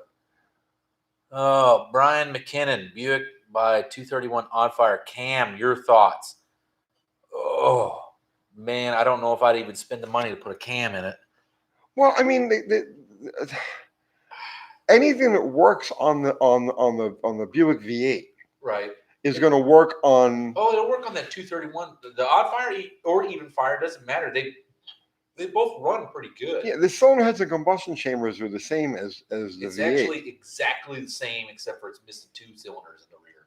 But the best would be, I don't know what you're looking for, but if you're looking for power, economy, the whole package, the TA212 camshaft used to be the go-to for the 350 Buick.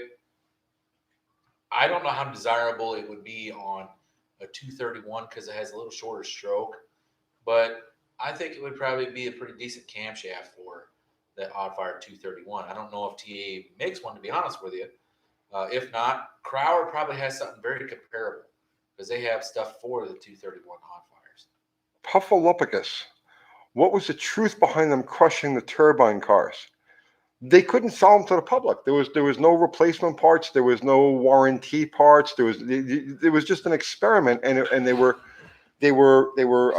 granted that leniency by the government to put them out there. You know what I mean? Without having to pass all of these different. It was supposed to be testing, right? Right. Like R&D. Right. So even back then, there were still government regulations as to what you could put out to the general public.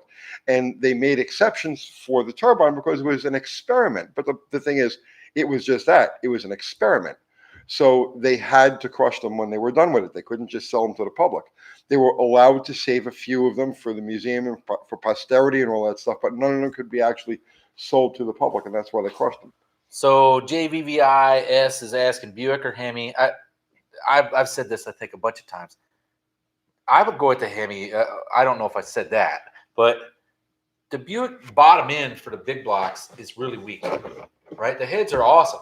The block is weak, and that's the biggest problem with them. They're so flimsy. But Depends what you're doing. It depends what you're doing. If it's a street car, if it's a driver, cruiser, I'd go with the Buick.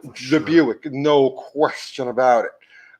If it's a more serious effort, more strip than street and all that, then go with a Hemi. Unless you just need to have the novelty of a Hemi. Somebody was asking, 402 big block Chevy, is that a good motor? Hell yeah. Yes. That's a 396 is what that is. So that's a good motor.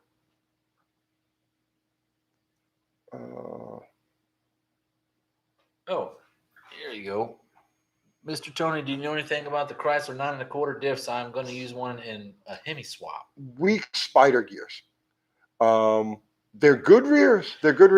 But they have weak spiders. They're known for weak spiders. Oh, so they spit spiders out the back. You do big burnouts or launch them? One turbine boost pump, 13,000. Yeah, see, that would have been the big downside of having them turbine cars. God, any of the equipment on them would just be ungodly expensive.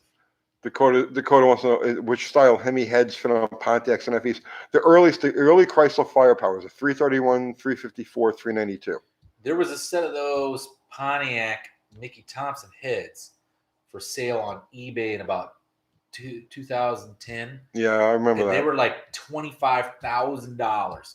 But if you look at them, they look almost exactly like a Chrysler head. They are exactly like a Chrysler head.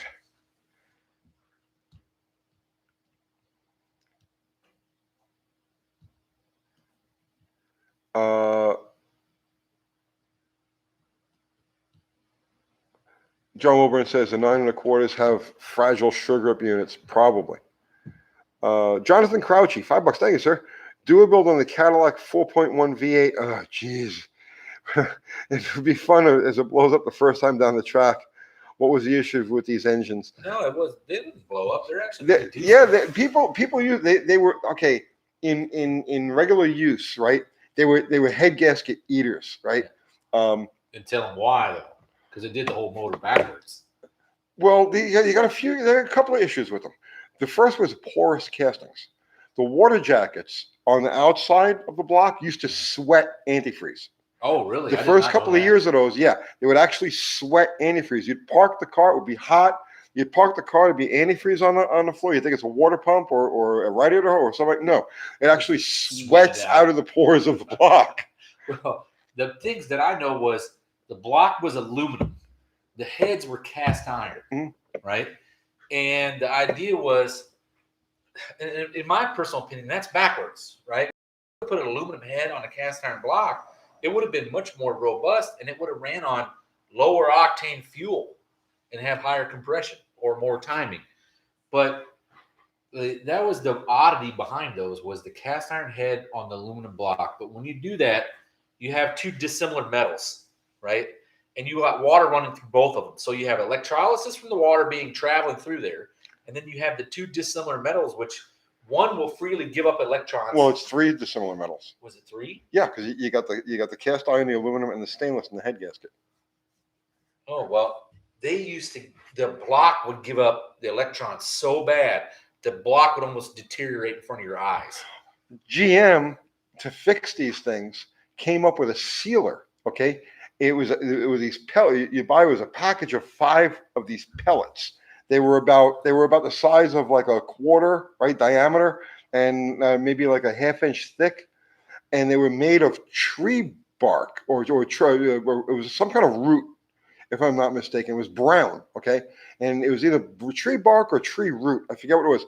And you were supposed to break these pellets up and force them down into the radiator, and that helped seal the porosity issues inside the engines without clogging up the cooling system.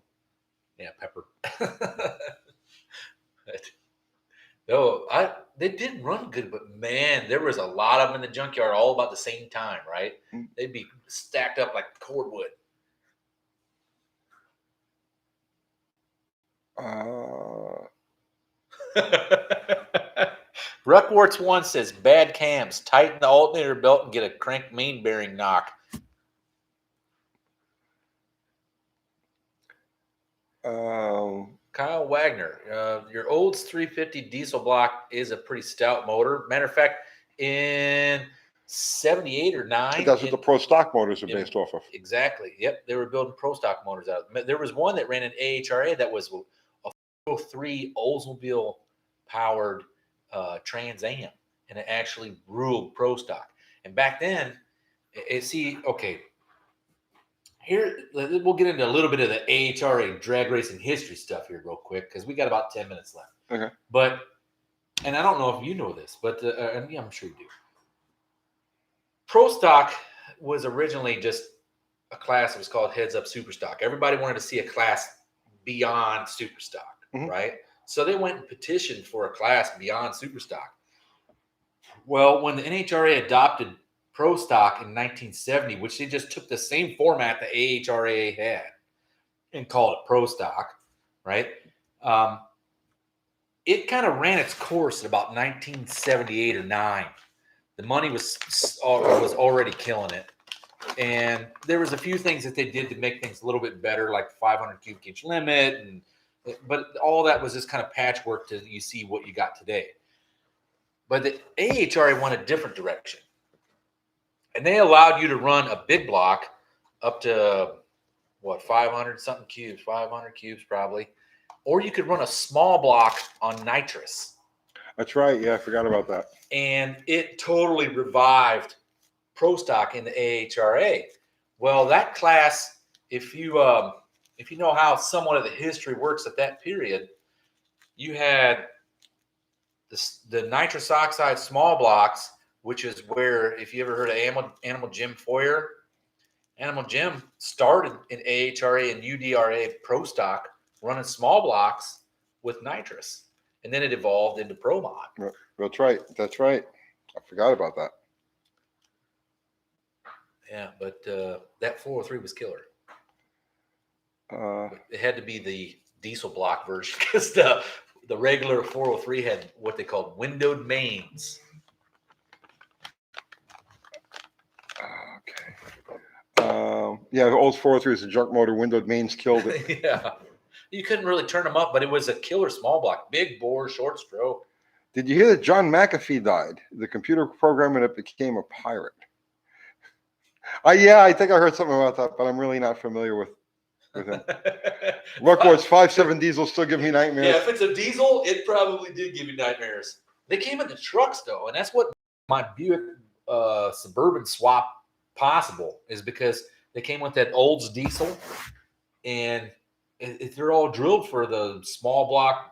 Any GM engine of that era could be put in one of those trucks. But before the NHRA went to the 500-inch pro stocks, when they were still running on similar to Comp Eliminator, where there were pounds per cubic inch, then the small block cars got a weight break.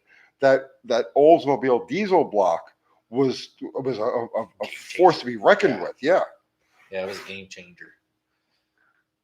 Because you could have almost 450 cubic inch small block, and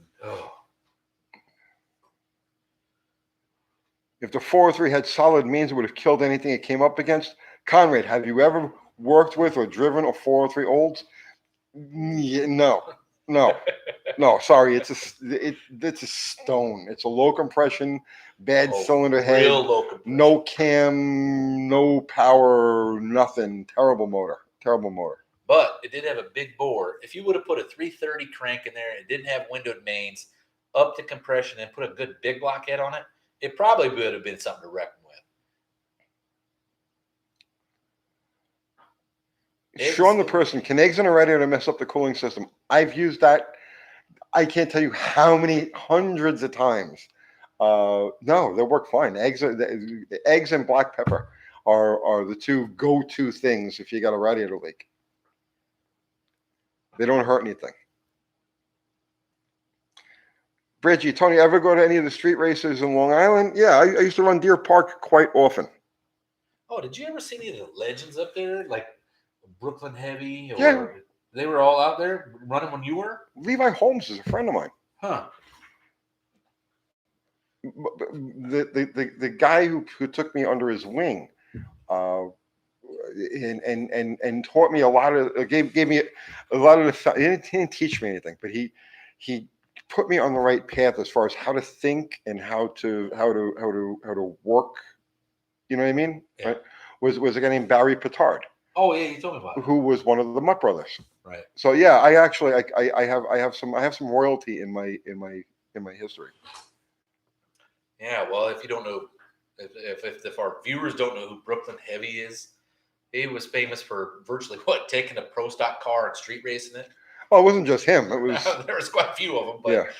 He was the big one. And then he would run the same damn car at a NHRA national event and murder them. Right? He had a fleet of them. Oh, did he? He had a fleet of them. Yeah, there were a bunch of them.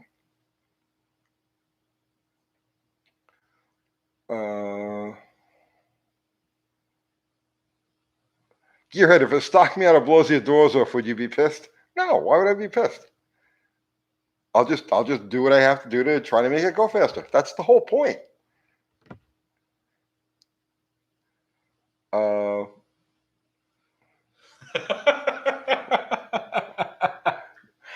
Arthur Fiddler, does putting an Egg McMuffin in there ready to do the same thing?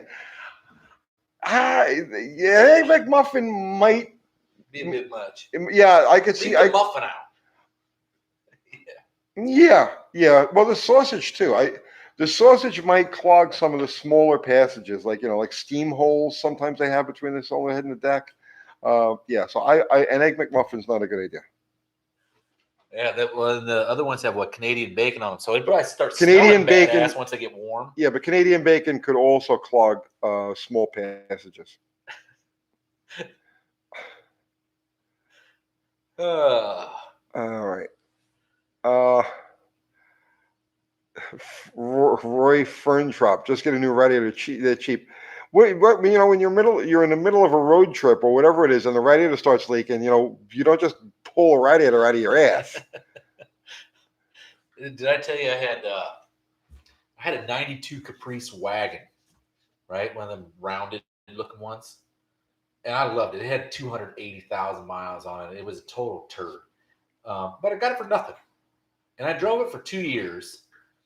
And I was driving through Arizona, and it was like 114 degrees, like it normally is in Arizona, right? Air on full blast, and all of a sudden, the car just starts losing power. Check engine light comes on, and I'm like, oh, great. It's a TBI 305 Chevy. They're known to be reliable. They're rock solid reliable, a lot of miles, right? What could possibly be wrong here? So I thought it had plugged the cat. So I go out there and I beat the cat with a hammer until all the carbon comes out the tailpipe, right? Drive 10 more miles, same thing. So I crawl up under it, and I'm like, what could possibly be wrong with this? And it was leaking oil out of the rear main because the main bearings were just gapped in this thing. They were garbage. And they had too many miles on it. And I realized, I wonder if I can just go pull the code. So I pulled the code on it, and it's saying knock sensor. Okay. Right? Oh, no big deal. I just whip it into O'Reilly's, whatever. I go, hey, I need a knock sensor for 92 Caprice. The guy's like, no problem. We got a bajillion of them, So I buy one. They're probably like $10. Crawl up under it. I asked the guy, I say, hey, is this going in the water jacket in the block? No, they're in their own little pocket. Yeah. Pocket, right? And I said, oh, okay. Well, I'll crawl up under there, take that sucker out, and swap a new one in. Good luck. I got it out. Did you? Oh, yeah. You know how hot the antifreeze is on a car when it's 114 degrees outside? Oh, extremely. And it goes into the water jacket, and it's pouring on your face because you're laying under the car without having it on a jack? Like, I couldn't get out. I was just sitting there. The water's just running on my face, and I had to just put my finger in it and feel the blister grow on my finger to keep it from pouring on my face. But I got that. See, now I've had them where they will not come out. Oh, really? Yeah. And some of them screw into water jackets and some of them don't. It just depends on all different manufacturers. Oh, All right. Hey, we're moving up on 2 hours now. This night flew like every night. yeah. Um, I'm glad to be back, and I just thank everybody for wishing me well last week. I did get a chance to watch that video. so guys, listen, we're gonna wrap it up. It's 2 hours in. As always, our mods, John, Wilburn, Fubar, Ari, Zero. Thank you guys so much. Everybody contributed with super chat. Thank you. Everybody contributed with good conversation, good questions, and everything else. Thank you. Dallas, AHRAonline.com. And then we got a new channel coming up, AHRA Drag Racing History. So that'll be that's another week or two. It'll probably be a weekish. Yeah. So we'll have that going very shortly. These guys support the Modena drag strip. However, you got to do that. How would they support? They can actually go to their website, and they have a box that you can click just to donate to their fund. Like, oh, give them all your money. GoFundMe. Right. Yeah. Give them all your money. And that's it. So thank you so much. And we'll see you Sunday night, our regular show, Sunday Night Live, 7 o'clock Central Time. And then next Wednesday, every Wednesday night, 7 o'clock Central Time, it's Dallas over here in Wednesday Night Tech Talk. Yeah. So I guess that's it, right? Yeah. See you next week. Yeah. He'll see you next week. I'll see you tomorrow on a video. So, all right, guys. Good night, all. Good night. And we're done.